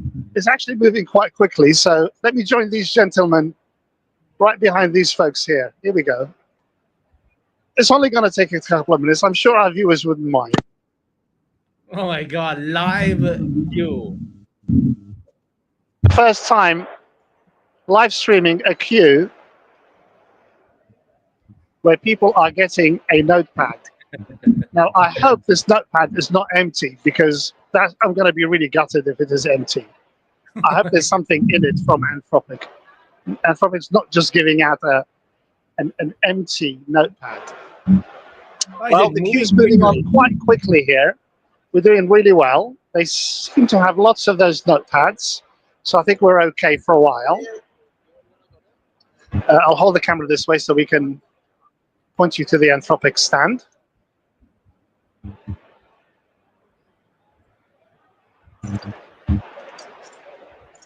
Oh, And yeah, let's see what else is going on. So it is some demos and everything. Anthropic, Richard. I Anthropic. See, so on this live stream, Same, you get everything. You get interviews, you get to stand in a queue with us, you get to see some drinks that we will be drinking later at the party. Unfortunately, we can't really give those out. So yeah. Okay. So live we're being scanned. We're being scanned. Hold on a minute. I have to get my being scanned. Photo taken. Oh, lady's taking a photo, or she's scanning it. Okay, there we go. Okay, there we go. Get scanned. Okay, there we go. I just got scanned. Okay, so thank you. You too. Okay, so we got the book. It's Machines of Loving. What? Machines of Loving Grace. It says. Okay. Oh, okay. It's got something in it. That's good. It's got writing in it. Okay, so it wasn't just it wasn't just a notepad for taking notes. Okay, most people are underestimating how radical the upside of AI could be. Okay, so I actually heard something else from Anthropic. I think it was Anthropic who put it out about not alignment, but the kind of trying to trace what LLMs are actually doing when they're actually thinking. How do they think? How do they come to the conclusions that they come to? So that was really interesting. I can't remember the terminology itself, but there was actually a particular term they used, but they've released, I think it was Anthropic or somebody else, who actually released a white paper in regards to that. So very, very interesting stuff. Just bear with me for a second. I'm just going to have to adjust myself here with some of these equipment. Just hold on with me, saying, yeah?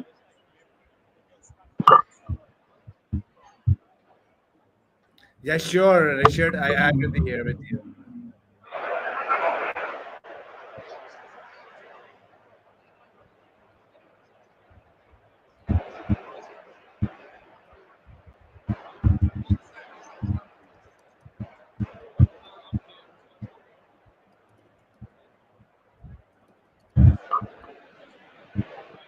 Okay. Yeah, you're curious now. I'm going to try and find that. Let me just bring the camera back on so you can see what's happening. I'm going to try and find that article. Just bear with me. It's actually a video. We can link it in later. Right, so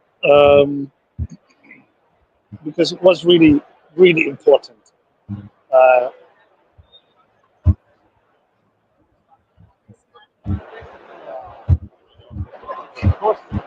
Yes, so it was definitely from Anthropic. The CEO of Anthropic actually has written an article. Unfortunately, I don't have the details of the article here, but we'll try and feature it. God, I hate how this.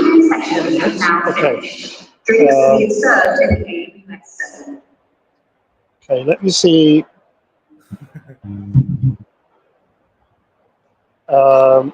Okay, so Dario Amodai. Is that the person? One person. Oh no, that's one person mentioned. I'm not sure that's the right person.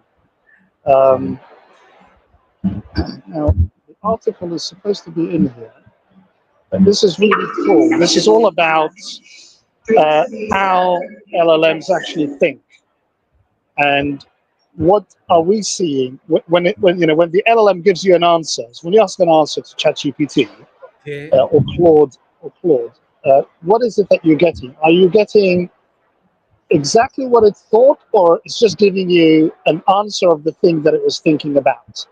And the term, unfortunately, escapes me right now, but it was very interesting. Oh yeah, so Dario Amodai is the guy. Sounds like it's him, and I don't know whether. Okay.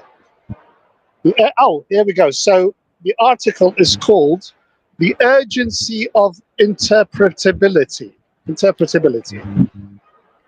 So interpretability is the process of where we actually get to find out what is the model actually thinking. What was it thinking when it gave us that answer? Not necessarily the answer itself, not the output, but the thought process itself. And how did it think it? And why did it think it? Did it actually think the same thing that it gave us in terms of the answer, and so on? So that's all very interesting stuff. And that came from Anthropic. We'll try and feature the link from Anthropic as well in Yes, on the the post view video, absolutely. yeah.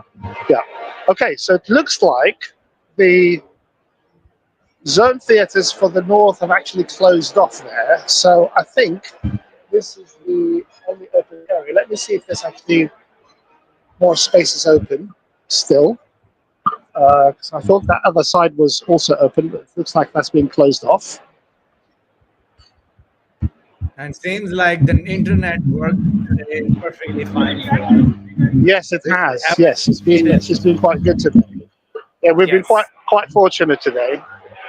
Remember in the AWS reInvent last year, Amin Alamdar is there, obviously reporting live from Yes. us. But she's having one hell of an internet problem. Yes, we did struggle a little bit with that, unfortunately. So yeah, that was But today disappointing. you are Okay. lucky. You have some very good internet to work with today. Yes. Yeah, it's been quite good today. So been very fortunate, I think, with that. Okay, same. I think we've pretty much covered all this area. I'm just gonna circle back to NetApp just to see Okay, if my awesome. friend Alex is there, and if he's not, then maybe we can have a quick conversation with somebody who is at the NetApp stand, because they look quite keen to talk to people. So we will do that. That one looks a little bit crowded, so what's page duty? Okay. So let me move over to this side. The exhibition, the expo, and I think all the talks are now pretty much finished. So the theaters are emptied out, and now I think it's just the expo area. So let me see where we can go from here. So we can find NetApp again.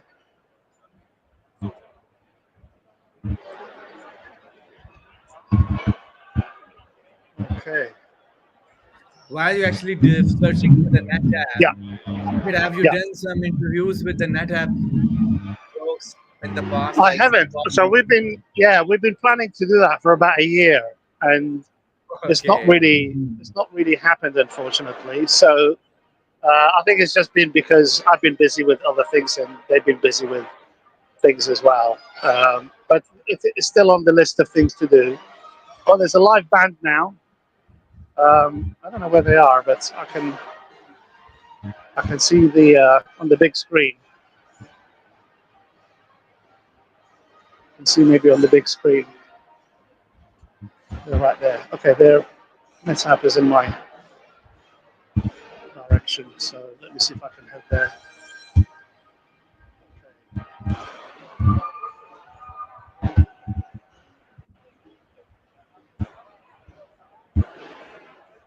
Okay, so just bear with me. Okay,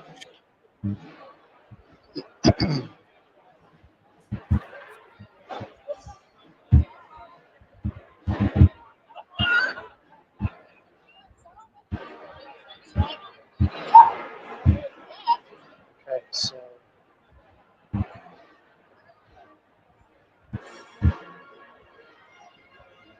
all right, let me see.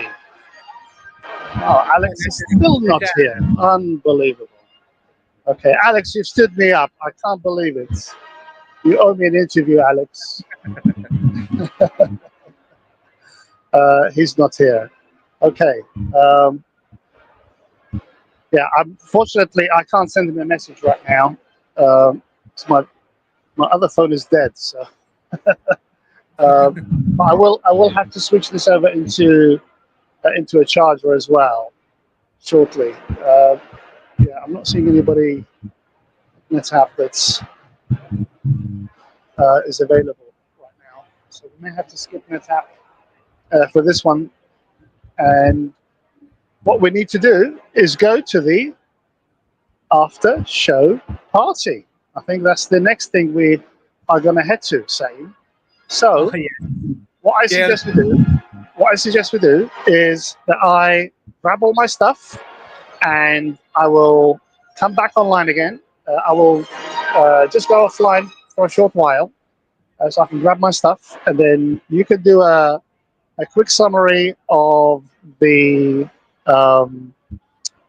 well, you can do a summary of the keynotes and go through the agenda a little bit, and I will come back online as soon as I can, and hopefully we will head over to the Scale Factory after show party at that point. So we're going to do that live, folks. We're going to try and walk around and talk and walk and try and find it, and then we'll see if we can get there.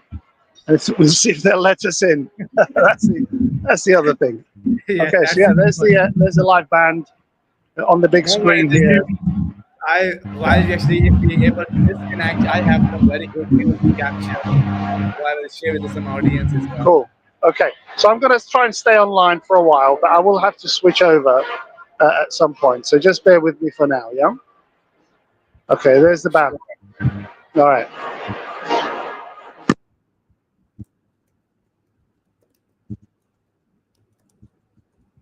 So Richard, you've been actually, if you need a drinks break, Yes, I'm just heading out now. I have to grab my stuff as well. So there's lots of stuff I need to grab on the way, and then I'll come back on, and then we'll continue. But at some point, I think maybe when I get to the after show part, I'll have to swap over phones as well, because I'm almost out of battery on this one. But yeah, I'll stay on. I'll stay on. If you lose me, as I said, do a quick summary, and I'll come back on as soon as I can. yes, absolutely, no worries, Richard. And if you need a drink break, this is the time you can do it.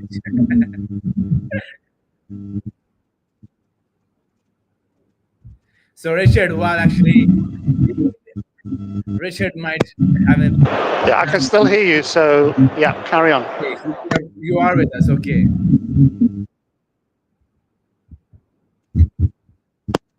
I'm out in the main corridor. Let me see if I can turn on the camera here so you can see the main corridor.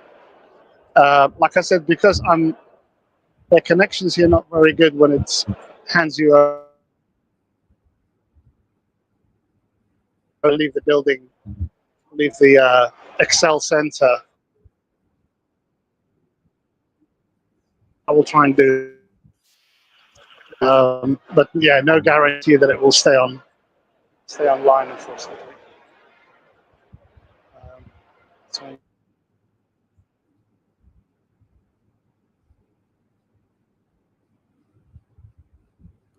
Okay, so good. So we have to lose Richard for a minute. So I think this is the time so I can actually do what we have discussed so far. So he sent me out some of the things that he actually uh, he actually been in the conference, and he did able to did watch some of the keynote talks. So he sent out me the message of what went there in the KubeCon. So he said on the keynote today they are actually mentioning 56% of the enterprises in UK is using Gen AI. So that's a hell a lot of the percentage.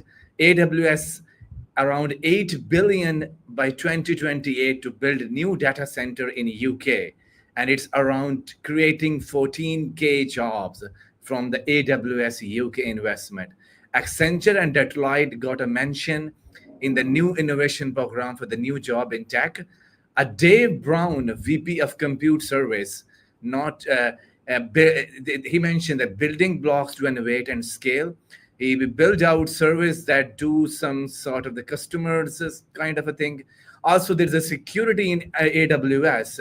Even AWS don't have access to the customer data. Largest private internet in the world, around 6 M kilometer of fabric optic cabling, database up to 32 TB of RAM on EC2, and outposts for video game, healthcare, new outpost racks, second gen announced, HPC inference at the edge on outpost, and GPUs being added to EC2 all the time. That's the great news, because all the LLM we have been using and tracking, they need some GPU instance to back up.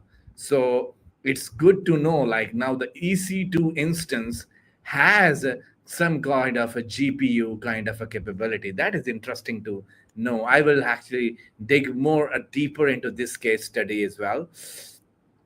Also, the Graviton 4 and Tranium leading the way is providing unprecedented compute power for AWS customer in Gen AI training and inference. Anthropic also got a mention during the keynote for their Tranium usage of 5x faster than original Claude cluster. Storage started with S3, and today there are more 300 trillion objects in S3. Oh my God, that is quite a number. And there's an untold studios of SFX, CGI company partner of AWS content creation. They were invited on the stage. NetWest Group, they have 19 million customers, and they have banks used to be trusted. And now they actually have 95% of the customers use mobile app, then branches.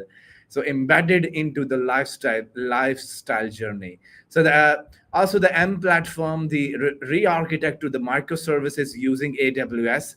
They're recently using the microservice journeys. 2024, NetWest handle 20 million calls from the customers. That is quite the number they have actually able to deal with. While Richard, I can see you on the screen now as you walking past by. Did you able to hear us now? I can. Thank you. Sorry, just picking up my stuff. So just done that, and I'm going to head over to so this is the downstairs. This is where actually they had the keynotes. Unfortunately, I couldn't get into the keynotes because they were packed half an hour before they were actually supposed to start. So despite all my efforts to try and get into the keynote, I think this is the second year running where I've actually missed the keynotes. But I did listen to them, as I said, in the other auditoriums where they were just had the big screens on. So at least we had that. Okay, so I'm heading up the escalator. I'm hoping this connection is going to stay on, and Awesome. We're going to try and head over to the after show party by Scale Factory. Thank you, Scale Factory, again. Shout out to Kyle and the team for inviting us along. Remember to tell Quite, people that's important thing is yeah. that this is the first channel I have been knowing. This is the first channel that is actually hosting after party live stream. Oh Yeah. my! Yes. I think this is definitely a first, and nobody can take that away from us. So everybody else can now follow. You see, same. So both our channels are now have got this on. So we can definitely claim a first. So I am in the famous long corridor where I've said before you can arrive on time at Excel, and by the time you've traversed the whole corridor, you'll arrive late because that's how long it is. Oh my So God! I will just talk a little bit as we go through here. Um, okay, yeah. So I think the summary I provided was very interesting because um, those were kind of the main things that were that they were sort of highlighting really in the keynotes, and Yes, everybody, absolutely. And I have yeah, like I yeah, like one thing I learned, like Richard, that's really interesting, that yeah, the 2024 that was handled 20 million calls from the customers. Oh my God. Like that, looking yes, at some numbers you told me. So I was really surprised by some of the things as well, as you are surpassed by. I also they mentioned as you there are 300 trillion objects in S3. Oh my word. yes, yeah. Oh my. S3 is just crazy in terms of number of objects. Yeah, I absolutely. need to, if somebody access to me, the admin, I need to check how many entries I have added in there. Yeah, yeah. You're probably guilty, same, just like everybody else, of trashing S3 with all those objects that you've never deleted. But this is the thing, you see, this is where they talk about, the um, cost management and things like that. It's really for stuff like that we need to kind of do assessments, and we need to look at our inventory and things like S3 and the resources that we're using in our Kubernetes clusters and so on. And that's where things like kube cost, open cost, and various other ones all come in, really, because that's kind of the space that they tend to focus on. Yes, absolutely. But some numbers are literally so big, like literally the 300 trillion entries is Yes, one hell of a usage. yes, that is crazy, isn't it? And I that's think obviously we, since beginning. So they have a clock, a counter for that, I oh suspect, yeah, which gives them that I statistic. believe like what I'm actually thinking, like S3 is might be the first service they actually rolled out, or if not Yes, the first, indeed. or Okay, so the one of bar the is very. definitely open, as you can see. Lots of people having some drinks and connecting and chatting, continuing after the conference, after the summit. Very busy bar. All Oh, good. right. Yeah, definitely. And I think, I don't know if there's any other way to really do it. What is there to do? You can't really do anything else with that. You have to. Somebody interested in this young lady here, interested in my live streaming. Yeah, so I don't know if there's any other way to kind of really handle that, because customers will come in, they'll create stuff, Mm, developers will create stuff, they'll forget about it, and then that's why you need those tools. I don't, this is why things like policy as code and putting cloud economics in as part of the governance of what you're doing is really important. But we're so far behind on things like that. We're just not there. Our infrastructure, our architecture, I should say, is just not really designed for that sort of thing. We just don't think about stuff like that. And a lot of these things tend to be click ops as well. So people go in, they play around with it, stick a credit card, on an mm. account, and then before you know it, you've got all these objects and whatever, and you haven't touched them since the first day you played with them or something. Yes, So, absolutely. and I I think think that's like kind of the real danger of where you we are see, absolutely. shadow IT kind of coming back again, but this time on cost, not in terms of not being governed, but actually just not being managed in terms of costs. Yes, absolutely. I think we both, like me and you, are the both one of those big lover of the policy enforcement. Like in these days, where the declarative programming is is on the peak, where the Yeah, AI is suggesting code and then pushing in the production. If you don't have a policy as code pipeline, oh my God, you are a bravest person in this planet. That's how I yeah, can I say. agree. Okay, so I'm getting quite low on the battery on this one. So if it dies out, then I will try and get back in from my other phone. All Um, good. yeah, So you are so having you are having a some sort of high availability. You are in a high availability cluster. yes, yeah, but much better than most of my customers. That's uh, good.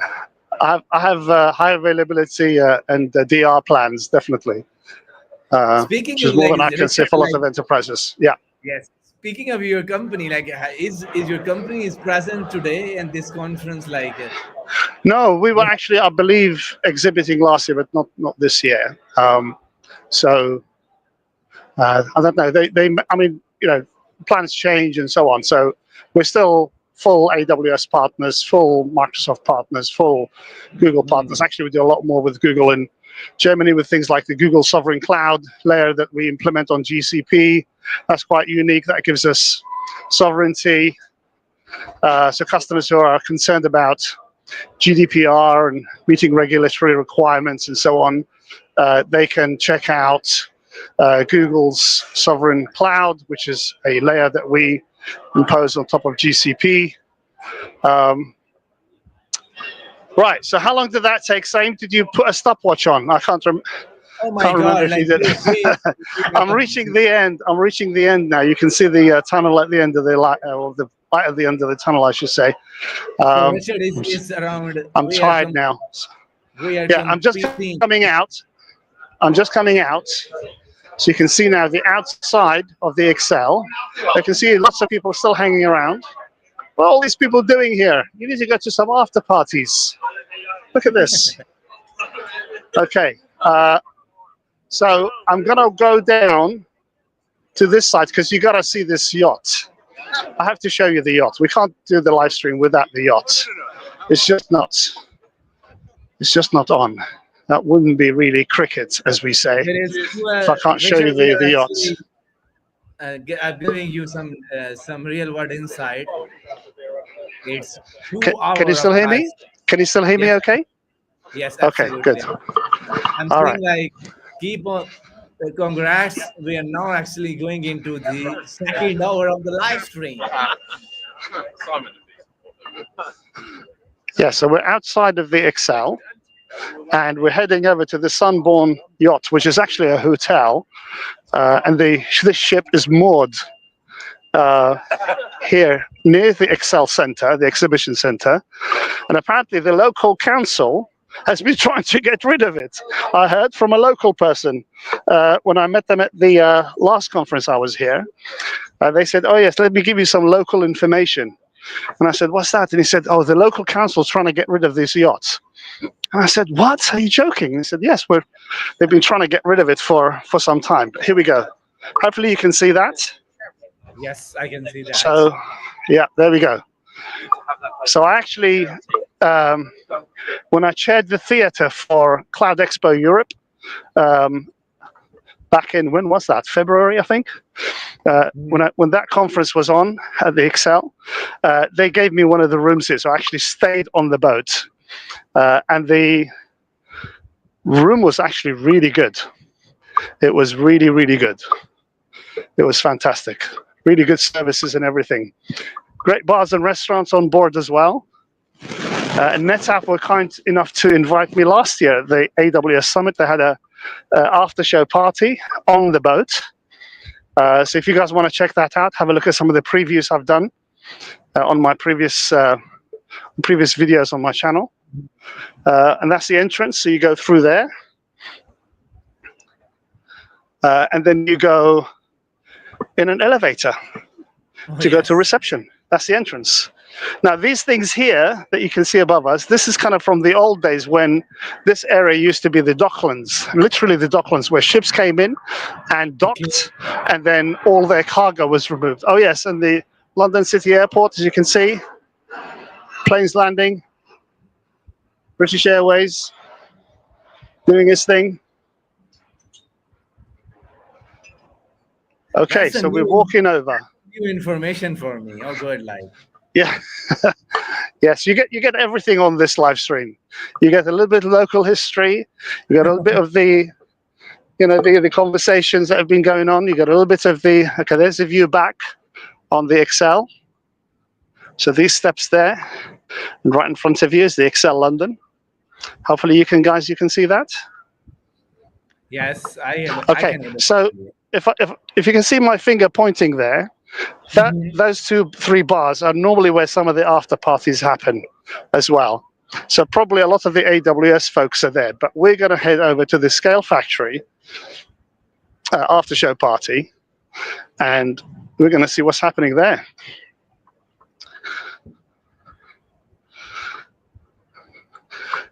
We've got some hotels along the area here. I need to do a battery check, same, so just bear with me while I do that. I'm going to have to stop off for a minute and just check what my battery's like. I may have to go offline, and you can continue with the recap. Yeah, sure, absolutely. Okay, so just bear with me. I'm going to stop off here for a second in the shade where I can actually see the screen. Okay, so let me see what's happening. Yes, I got 3% left, so I can probably just make it. All right, let me see if I can get there. If I don't hear from you, or you're not talking back to me, it means I've lost you, and then I will try and reconnect. Okay, so folks, this is the first time that after a live stream at a tech show event, we are heading to the after show party on the street. Can you believe it? So we're continuing to stream live, and we're walking down the London streets near the Excel. There's folks everywhere here. There's kids and whatever going on. Bars, taxis, nice hotel. Says thank you for leaving the Excel. Okay, you can see some of these apartments. Let me show you the height of these things. There we go. So these are actually apartments where people live. Okay. In some of the areas around here, it's not actually apartments. It's mostly, it tends to be mostly business offices.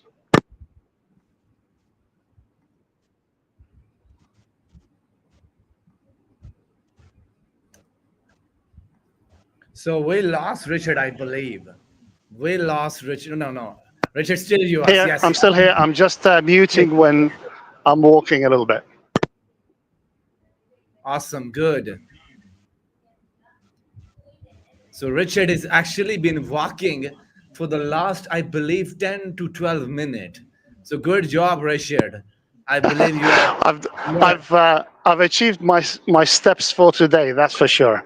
As we say, Yeah. we always joke about that one, right, Saim, on our live streams. Yes, absolutely. Okay, so I'm nearing the bar. I'm hoping I don't have to show any IDs, and I can actually just get in. There's another plane landing. London City. So that one is landing at London City Airport. So that's actually an airport on the Thames estuary, the river that goes through London. Okay. It's more bars and restaurants. Oh, Lebanese. That might be a good place to check out. Just spotted the Lebanese restaurant. Okay, you can see some vans across the road. I think that's kind of street food stuff. Starting with the traditional, let's see if we can get over there. Starting with the traditional fish and chips. So we're gonna turn this into a food channel, same. Yes, absolutely. Okay, before I get run over by a taxi. Hold on, black cab. There's the typical black caps. Yeah, so we've got fish and chips, I think here, quality fish and chips. And then what have we got? Afghan food, fantastic. Oh my God. Vegetarian, I know, this is cool stuff. Zanzibar food. We got, looks like maybe Jamaican or Caribbean sugarcane stuff. I don't know what that is. Oh, there's a Caribbean cuisine. Okay, there we go. And lots of other ones as well. Got teas and coffees, of course. Asian. Okay, and here's our party. It's at the Fremantle Bar and Kitchen. Oh, good.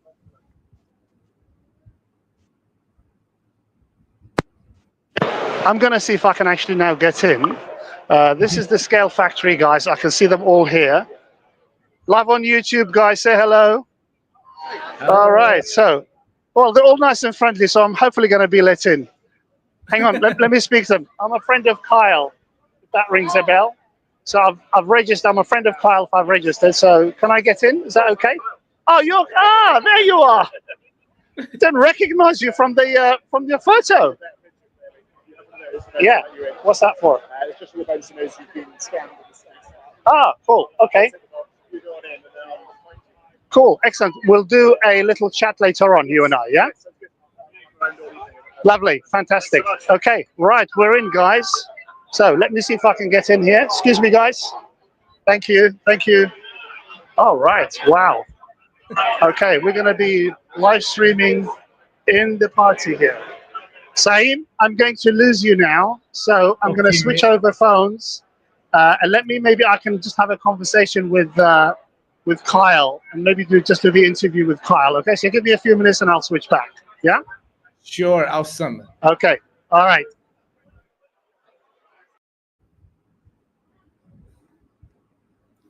So while actually we lose Richard for a minute, I will actually read out some more news from the AWS Summit London today. So Amazon Q is now actually helping to migrate .NET Windows to the Linux code. That has been a very good news for me, actually, because I've been a .NET developer in the past. So having to migrate in the Linux code, that would be a good one. Now, Amazon Q now helping to migrate VMware networking and firewalls to AWS structures. That is also a good news. And also help Amazon Q, their generative AI tool, can help migrate mainframe apps to cloud native in weeks rather than months. And also the London Stock Exchange Group using AWS Outpost for the trading. Risk Intelligence uses AWS Bedrock for fraud, compliance, and regulation. And that is the main event, main keynote for the AWS Summit London today. So I think one thing I really need to call out today is there a possibility for me to add our .NET workload and migrate to the Linux environment? That has been some very good case study to walk us through. I think I would love to see how Amazon Q will able to migrate us into the newer cloud native stack as well, because moving into that paradigm has been quite challenging for a lot of the customers worldwide, having able to figure out some of the learning curve and also all of the tooling around that is quite complex task to do. Not everybody had the bandwidth to do it effectively, but having that extensibilities and capabilities that the Gen AI tooling provide you is more than a value. Is need to have those capabilities in the pipeline as well. So is anybody using some sort of the Amazon Q? I would love to see what some of the people reaction into this word, like how been some of the use cases people are leveraging Amazon Q for some of the capability. That would be a good things to actually take into the consideration.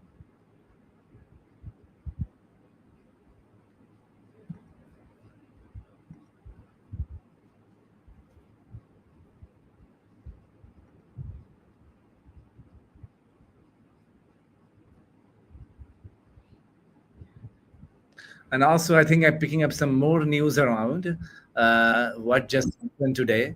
We did some interview with the StackGen guy and the some other companies in the today, and we love to see like what's been thinking around today.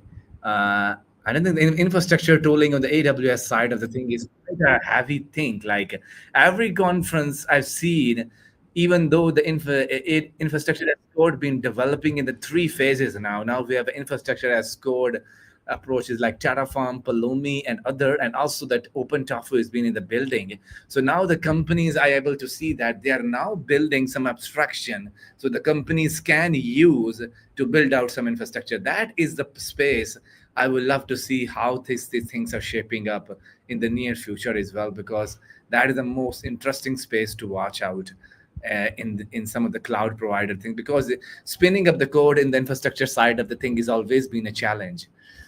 And also, I think there is a new approaches like Terraform and also the cross-plane in the mixture, where you have the leverage to actually do the reconciliation or drift detection. So that could be the another angle, and we'd love to see some how other companies are developing some god of the capabilities on the front as well.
So while actually Richard joining me for a while, I think like the one thing is really I need to track after the Richard come join us is like now the Amazon Q is actually helping customers to spin up their .NET Windows to the Linux code.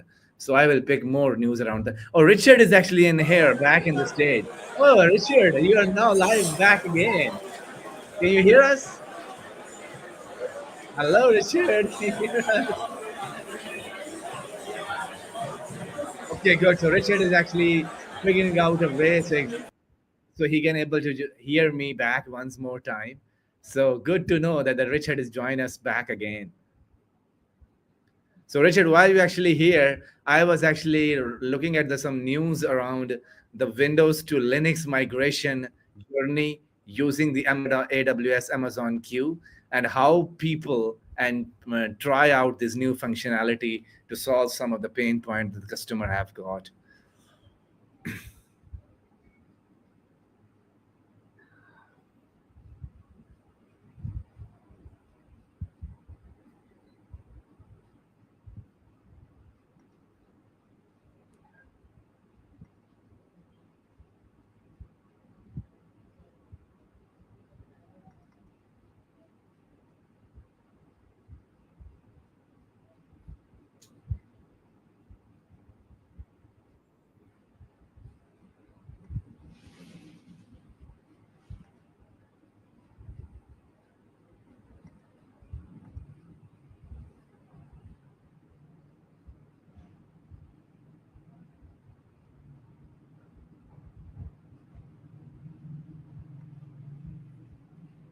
So Amazon,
So while we're joining again for Richard to join us back from the conference party, so I will pick up some more news around that as well. So well, actually, Richard join us back again. So I would love to hear some thoughts around some of the use cases that the you guys have been developing in the Gen AI for some of the customers' use cases. We'd love to hear like what is AWS Amazon Q is helping you to adopt some of the practices. I know the migration is one of the place where AWS been helping a lot for the customers sort of the things, because some customers are still in the older stack and they wanted to have the full leverage of the containers to move their monolithic app into the microservices journey. So the best way to do it is you can do the containerization stuff. Helping the containerization comes up with their journey of having, you can use the containerization journey first, and it takes a lot of the time. I would love to see if the Gen AI tool are now brave enough to be used in the production pipeline that the companies can actually adopt. So once again, Richard is joining us again. Richard, can you turn your camera around because I want to Hey, see you. Yes. okay, can you Now hear we me? can hear. Yes, absolutely. We can hear Oh, you. perfect. Okay, I thought I couldn't get the audio settings right. Just bear with me for a second. I'm just going to remove my stick because I don't seem to be able to switch the camera, or at least the camera's not recognizing to turn over. So hold on a moment, please.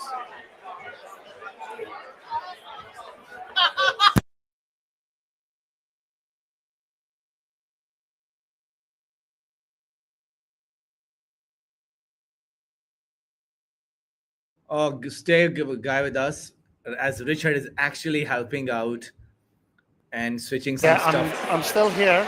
I'm just changing over so that I can move my stick to this side. We're going to have a word with Kyle in a minute as well, and I'll show you around the. So Richard, you actually now in the after party, I believe. I am indeed. I am indeed. Oh, good. I'm just getting my stuff done, and then I will reopen the camera. And you guys can see what's happening here. Okay, hopefully you can see me. Yes, Richard, we can see All you. right, cool. All right, so yeah, so there's lots of stuff happening here. There's lots of people, as you can probably see. Uh, there's actually some other sponsors as well. So it's not just there's AMD. I can see AMD here. They've 1010, which I believe owns Scale Factory, part of 1010. There we go. So Scale Factory is here. We've got Tynes.com. We have AMD. Lots of other parties going on as well, all at the same bar. There's quick. Oh, we lost Richard again.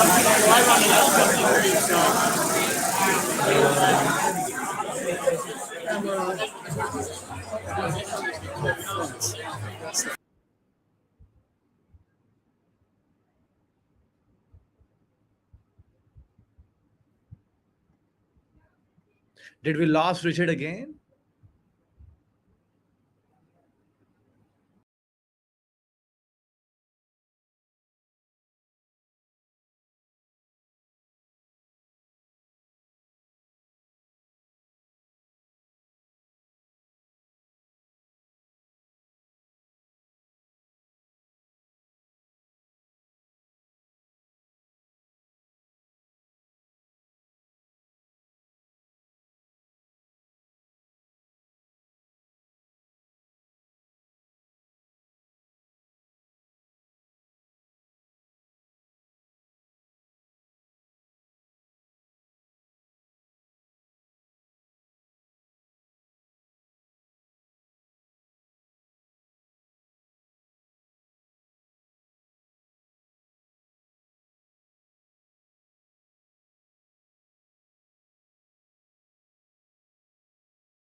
So we are waiting for our Richard to join us again from the stream. So bear with us, guys.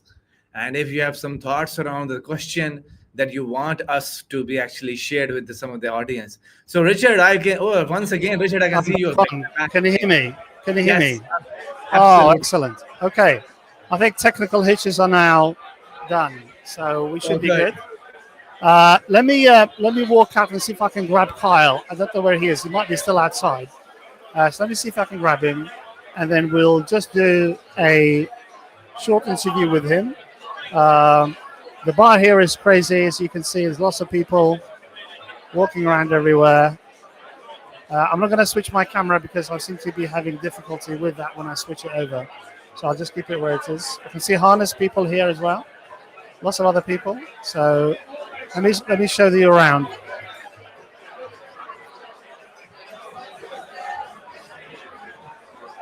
Some more of the Scale Factory folks here.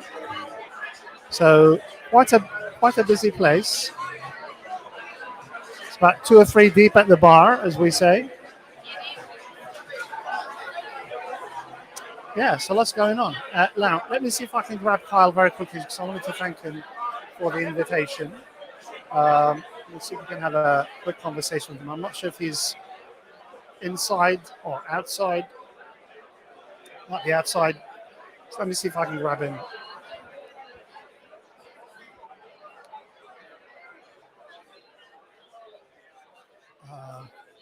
Not sure he's still here, actually. I think he maybe have gone inside somewhere. Can't see him. Ah, there he is. Okay. I think we're good to have a quick conversation. Let me see if I can grab Kyle for a second. Kyle, are you available? Just yet. Okay. I would like to get you with Steve or John. Let me go find Okay, cool. Right. So Kyle's going to get us some of their folks so we can have a conversation with them. He's quite busy, I think, greeting invited customers and VIPs. So just bear with me for a second and we're going to have another conversation, hopefully, with some of his folks. So as we can see, they've actually reserved, hopefully you can see the sign. So they've actually reserved the this bar and restaurant for their parties.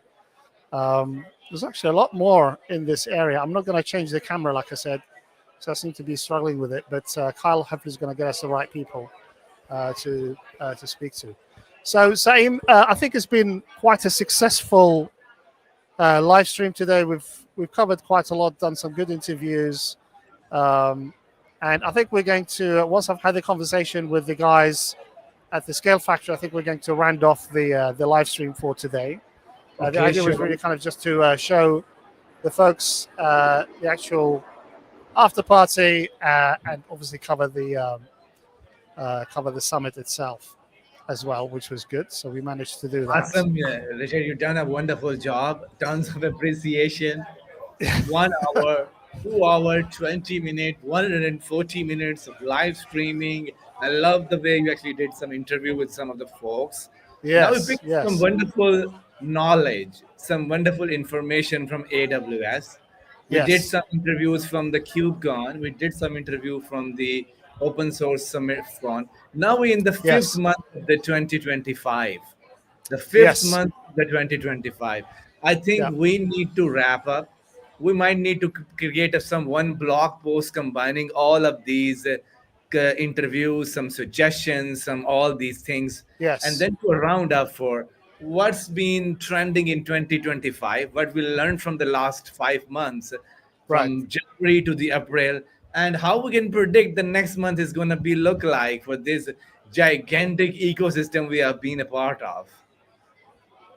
Yeah, I mean, I think certainly, I think we can make use of a lot of the interviews that we've had because they're kind of buried in the live streams, right? And there was lots of really good information in them, but all the way from, back from some of the ones that we did last year at the reInvent and the KubeCon.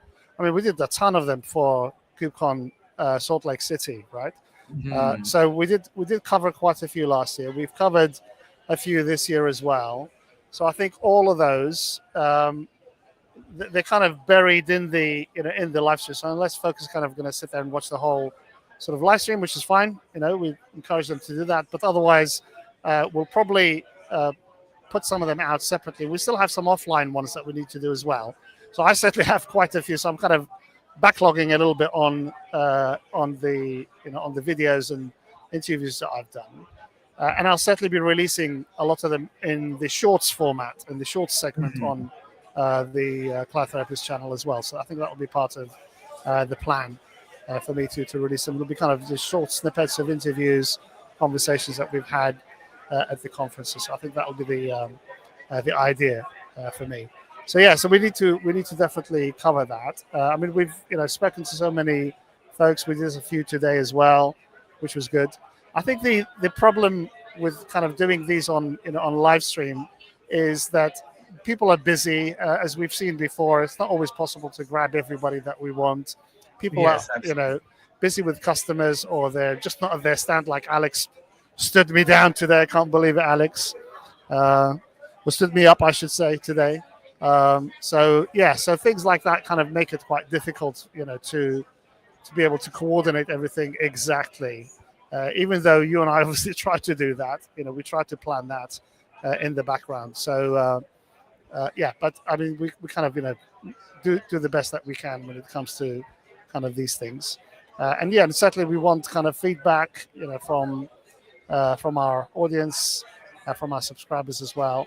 And there's going to be more coverage in the future as well. There'll be more conferences as well. Really, the idea was like some people won't go to the conferences because of some of the restriction they have, and they still want to enjoy the flavor of the live version of what's been happening, what's been trending, and they want to ask question live for the audience. And that's where we actually build up energy around that. Like, we tell people, you can join the live stream, ask the question live, and then we pass them to our guest, and they can answer those questions as well. That was a part of the theme of these live stream as well. We continue to move on with the Richard energy into this one. But good job, Richard, once again. You are now getting pro into these things as well. So I'm getting more proud on you, like the way you actually organize these stuffs.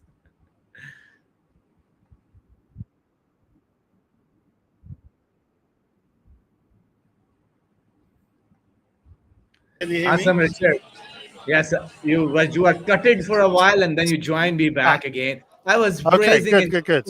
Getting pro by every live conference within these days. We are. And telling our CloudTherapist viewers, like, the reason we're doing this because some people have question, and they ask from their home to the conference speakers and some vendors. They have their question, and there's no way they can ask those questions and they have the way now, and that's the theme of the channel. Indeed. Okay. Yes, absolutely, and I mean that's really the idea. Okay, so I have somebody here from Scale Factory, so we're going to ask this gentleman here called Mike. Mike's going to do a little intro, and then we're going to talk a little bit about Scale Factory, some of the things that customers have been telling you, as kind of the latest stuff and what they've been hearing, and so on. So I'm just going to turn my camera over, and hopefully you can see Mike just there. Hi there. Okay, so Mike, just a quick intro to yourself first, please. And then, just tell us a little bit about the Scale Factory as well. Yeah, okay. So I'm Mike. I'm Chief Product and Technology Officer at the Scale Factory. I've been with the Scale Factory for nearly 11 years. When I joined, I was hands-on engineer, migrating people to the cloud. And these days I look after our products and service portfolio and our partnership with AWS, and we're still doing migrations to AWS 11 years on. So that's me. A little bit about the Scale Factory. So we are a professional services organization. We are AWS consulting partners, and we do a lot of systems integration. We work with customers to do things like migration, modernization, application transformation, building completely new systems from the ground up. Work with a lot of startups and taking their ideas and turning them into real things on the cloud, that they can take to market and sell and get people to use. Also working with larger enterprises too, that are maybe a little bit behind and to get them engaging with new and modern technologies. And I'm gonna drop the the thing that everybody's been talking today about at the summit, and that's AI and sort of enabling these businesses that are quite legacy, all their legacy infrastructure and systems, to get them to a point where they can use these new and exciting tools and technology of today. Fantastic. So, Mike, what's kind of been some of the things that customers have been telling you at the show? What are kind of some of the challenges they're seeing right now? And what are you guys kind of helping with that? How are you guys helping with that? So it's a real mix, really, and it depends on where they're at in their journey. So we might, in the startup space and the small businesses, maybe they have built a product, taken it to market, and they've got some traction, right? They've got some people using this platform now, and it's really successful. They've got product market fit, and now they're struggling with things like scalability, or maybe the systems that they built in the early days, like when they were just like hacking together an idea and trying things out. The architecture isn't really fit for purpose. So we're talking to them about how they take that architecture to the next level, and they solve a lot of these issues in what they're doing, and they get the most out of the cloud, right? But it's about enabling that scalability. So how do they untap that? So that's on the sort of, kind of startup, earlier stage business side of things. And then with the more established businesses, it is that application modernization. That's a big topic. But the other thing that we're talking to customers about is, and I know, Gen AI and agentic AI is the hype at the moment, but those organizations are really struggling with what I'm going to call like data accessibility or data strategy, right? There's these real cool, exciting new technologies that can enable new things for their business. But to do that, they have to make data accessible to it, and do that in a safe way and secure way, right? How do they know that these mountains of data that they've been collecting for decades, they can feed into these systems, right? Are they gonna leak people's data and stuff like that? So a lot of conversations around that. Fantastic. And in terms of that data, I mean, you're absolutely right. That needs to be something that they need to account for. How are you finding customers sort of preparing that data, for sort of whether it's cleaning the data, tagging the data, whatever it is that they actually do, in order to make it ready for sort of AI platforms? Yeah. So the main thing really is something called ETL. So extract, transform, and load. And essentially, it's about taking the data as it is, extracting the data that you need, and then transforming it. And in the kind of context of what we're talking about, that transformation might include stripping out PII, so taking out that sensitive information and then loading it into a system ready for these tools and technologies to use. And so these ETL processes have been around for a while. A lot of companies have used them to take data from production and put them into, say, a data warehouse to do business intelligence and reporting and forecasting and so on. So, the kind of fundamentals haven't really changed, but now the end use case is different, right? So rather than using that for internal reporting, it's now being connected to systems that customers are interacting with. So having to think carefully about those processes and what data you are putting there and what people might be able to access. Fantastic. And also in terms of applications and kind of, migrating to cloud and so on, there's obviously different ways to do that. You can land in different places in the cloud when you actually do that as well. So you kind of do lift and shift and things like that. Are you seeing customers now kind of moving away a little bit from lift and shift, maybe because of things like, cost management and things like that? Are they kind of, looking seriously more at containerization and orchestration, and then maybe even beyond that, looking at sort of full stack development into DevOps and platform engineering and so on? What's kind of the latest for you in that space? What are you seeing? So I think it's really interesting, because I think nowadays there's a lot of tooling available to do re-platforming, essentially. So lift and shift, I think the kind of argument and use cases for that, obviously if you're moving to the cloud, you might have 100 different systems, right? And so as you categorize and look through those, a number of those you will still lift and shift. And I think the numbers that we're seeing, those are diminishing as these re-platforming tools are becoming available, where you can take an existing application and you can put that into a container without a huge amount of rework. And tools like Amazon Q Developer can really support in this. And so we're seeing that lift and shift kind of, portion of the application portfolio really diminishing, and re-platforming taking its place. And then obviously, applications that you might containerize and re-platform, we're now seeing customers look at those to take them to the next level and sort of modernize those, refactor those, and rethink what they're doing with those, really. So I guess a sort of shift in how customers are looking at application platform. As you say, like less and less than lift and shift, more modernization and complete rebuilding and refactoring, but we're seeing a lot more re-platforming and it's the tooling that's enabling it. Right, and what about is there sort of a gap or a space there for taking those old applications, those monolithic applications, and just throwing them into a container? Is that kind of a viable thing? Yeah, I mean, I don't like to say this, but we're doing a lot of that with customers at the moment, and it's a viable option, right? Some customers, we do want to do that because they're not ready for the modernizing the app, but they certainly want to play with Docker and Kubernetes and things like that. Yeah, exactly. And it's one of these things where ideally they would do something a bit more drastic, but there's a time investment in that, there's a cost, and also it's going to really slow down the migration, right? For a large organization, you might be looking at 5 to 10 years to complete a roadmap like that where you are doing it. So I think this is where, looking at the entire portfolio and saying, okay, well, we have, let's use that example of 100 applications. We can take these 10 or 20 applications that we would lift and shift, and actually if we re-platform, if we just take them as they are, we put them in a container using one of these tools that are available, and it's kind of quick and dirty. It's going to get the application in the cloud, and in a way that we can manage it. So it's in a container. Now we can run it on our platform alongside our more modern applications, and we're now benefiting from better monitoring. We can now do auto scaling, and we get some scalability. So it gives some benefit. So I think the return on investment of doing that is there, right? So although an engineer or developer might look at it and go, oh, this isn't ideal, we should really rewrite this application, it's riddled with tech debt, it's a step in that direction, right? It's in a container, it's on the cloud, and now you can take those 5-10 years to rewrite it or whatever, but you're in the cloud, so you've completed the migration. Right, and also they've gained some skills as well in terms of kind of modernizing their skills, looking at containers and orchestration and things like that as well.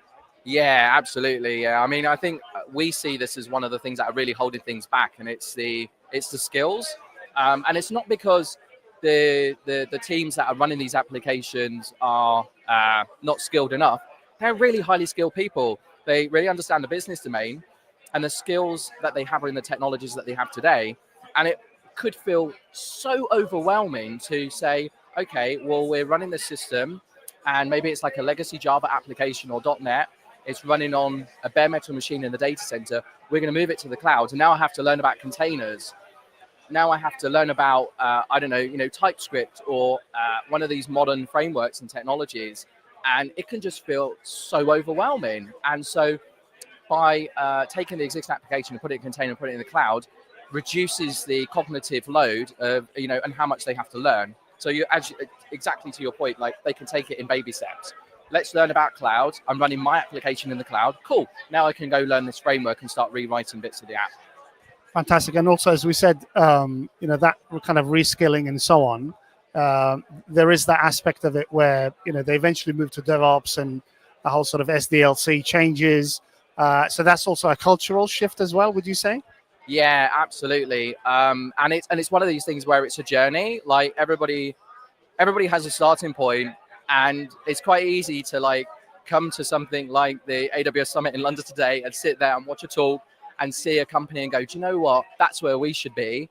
And you're not just going to jump from A to B. You've got to figure out what that journey is, and every journey is and there's a lot of resources out there. I would really recommend reading books like Team Topologies by Matthew Skelton. It really lays out operating models and way teams can work and how they can collaborate, and also that transition from being very siloed and kind of monolithic in the way they're working and building applications to DevOps, SRE, more agile practices and that. Fantastic. Well, Mike, thanks very much for your time. Really appreciate it. It's been a fantastic conversation with you. Lots of insights. Really appreciate it. Thanks a lot. Okay. Thank you very much. Cheers. Thank you. Okay, so that was Mike Mead. fantastic conversation about from Scale Factory. Do you know what, saying? He confirmed exactly everything that I've been saying. Everything Yes. from the how we migrate applications, the journey. It's a journey. It takes 5 to 10 years. It's not easy to do that. Some applications won't make it. Some applications will need to be managed. I'm just going to turn over the thing so you can see a police car. There we go. That's a British police car just on the street there on his way. So yeah, it's a journey. It takes a long time. There are lots of different stages. I put it into 4 stages. If anybody's interested in learning about that and wanting to know more about that, check out some of the other videos and interviews that I've done, especially the one with Tracy Bannon, which I did early last year, Journey to Cloud. That really kind of provides you the full information in regards to how customers really need to migrate to cloud. Going from that sort of lift and shift, putting their monolithic applications into containers, and then embracing things like DevOps, changing the whole software development lifecycle, and then getting, more adventurous with things like serverless, stateless applications, and so on. And that's kind of really what Mike just confirmed. And it's fantastic to actually hear the same sort of information, the same sort of journey that everybody else is experiencing. Everybody else has got the same sort of concept and idea in terms of how we migrate to cloud. Absolutely. I think the Scale Factory should be on our radar for the interviewing. Definitely. Absolutely, because they are very good. They have some very good charisma for some of the challenges they're talking about. So I agree. I think we definitely, and before we wrap up today, I think thank you. We definitely be telling people today that we will be reviewing some of the stuff we already been done for the last 5 months. Yeah. I think this need a review as well, because in the Gen AI there's a lot of things unpacking all the time, and our viewers Absolutely need a quick information around that. So over to you, Richard. Give us a few 2 minutes recap of everything what we've done in the last 200 minutes. Yeah, well, I mean, it's been really great, kind of live streaming from AWS Summit. We haven't done it before, so that was a first for us. Some logistical issues, but we learn as we go along, as they say. It's good that I made it to the after show parties. That was good to catch the guys from Scale Factory. Again, thank you to Kyle and the team at Scale Factory for inviting me along. Really appreciate that. It's very generous of them, very kind of them to do that. Yeah, I mean, AWS Summit is a fantastic recap for AWS customers, those who are new to AWS, who want to get into public cloud. Really great way to do it. Everybody's been fantastic. Great to see Steph Gooch. That was a bonus. Couldn't see some of the other folks that we'd lined up, but unfortunately, that's how it goes when it's live streamed, and we're doing it from a conference and summit as busy as AWS Summit. But yeah, otherwise it's been really good. Lots of technology to look at. Lots of food for thought in terms of the kind of things that really organizations need to be looking at. And everybody, all the viewers, all our audience really need to think about kind of how they're doing their strategy, how they're moving their business forward, and embracing a lot of these things, not just the Gen AI, and really making use of it and finding an application for Gen AI and for some of these other solutions that suits their business. And that's really kind of that's kind of really nice.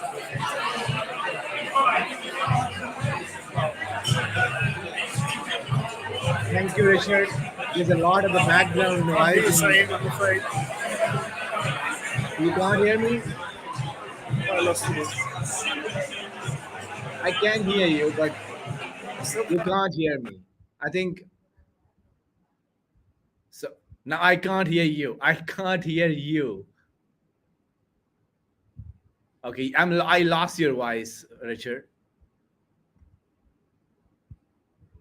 Can you try to speak again? Now I can hear you now. Yes, I can hear you now. So I think there's a lot of crowded in here as well. So I need to recap here. No. I can't hear you. Okay. So don't worry, Richard. I think we need to wrap up here for some of our guests. Thank you very much for doing the live stream, for came up with this new idea of actually telling people all these kind of truth. So Richard, if you able to hear us and give us just the final thought.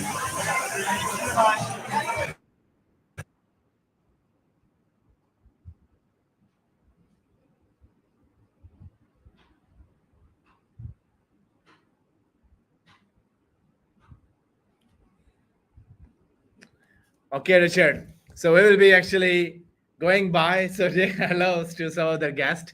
And thank you very much for doing this stuff. So thank you.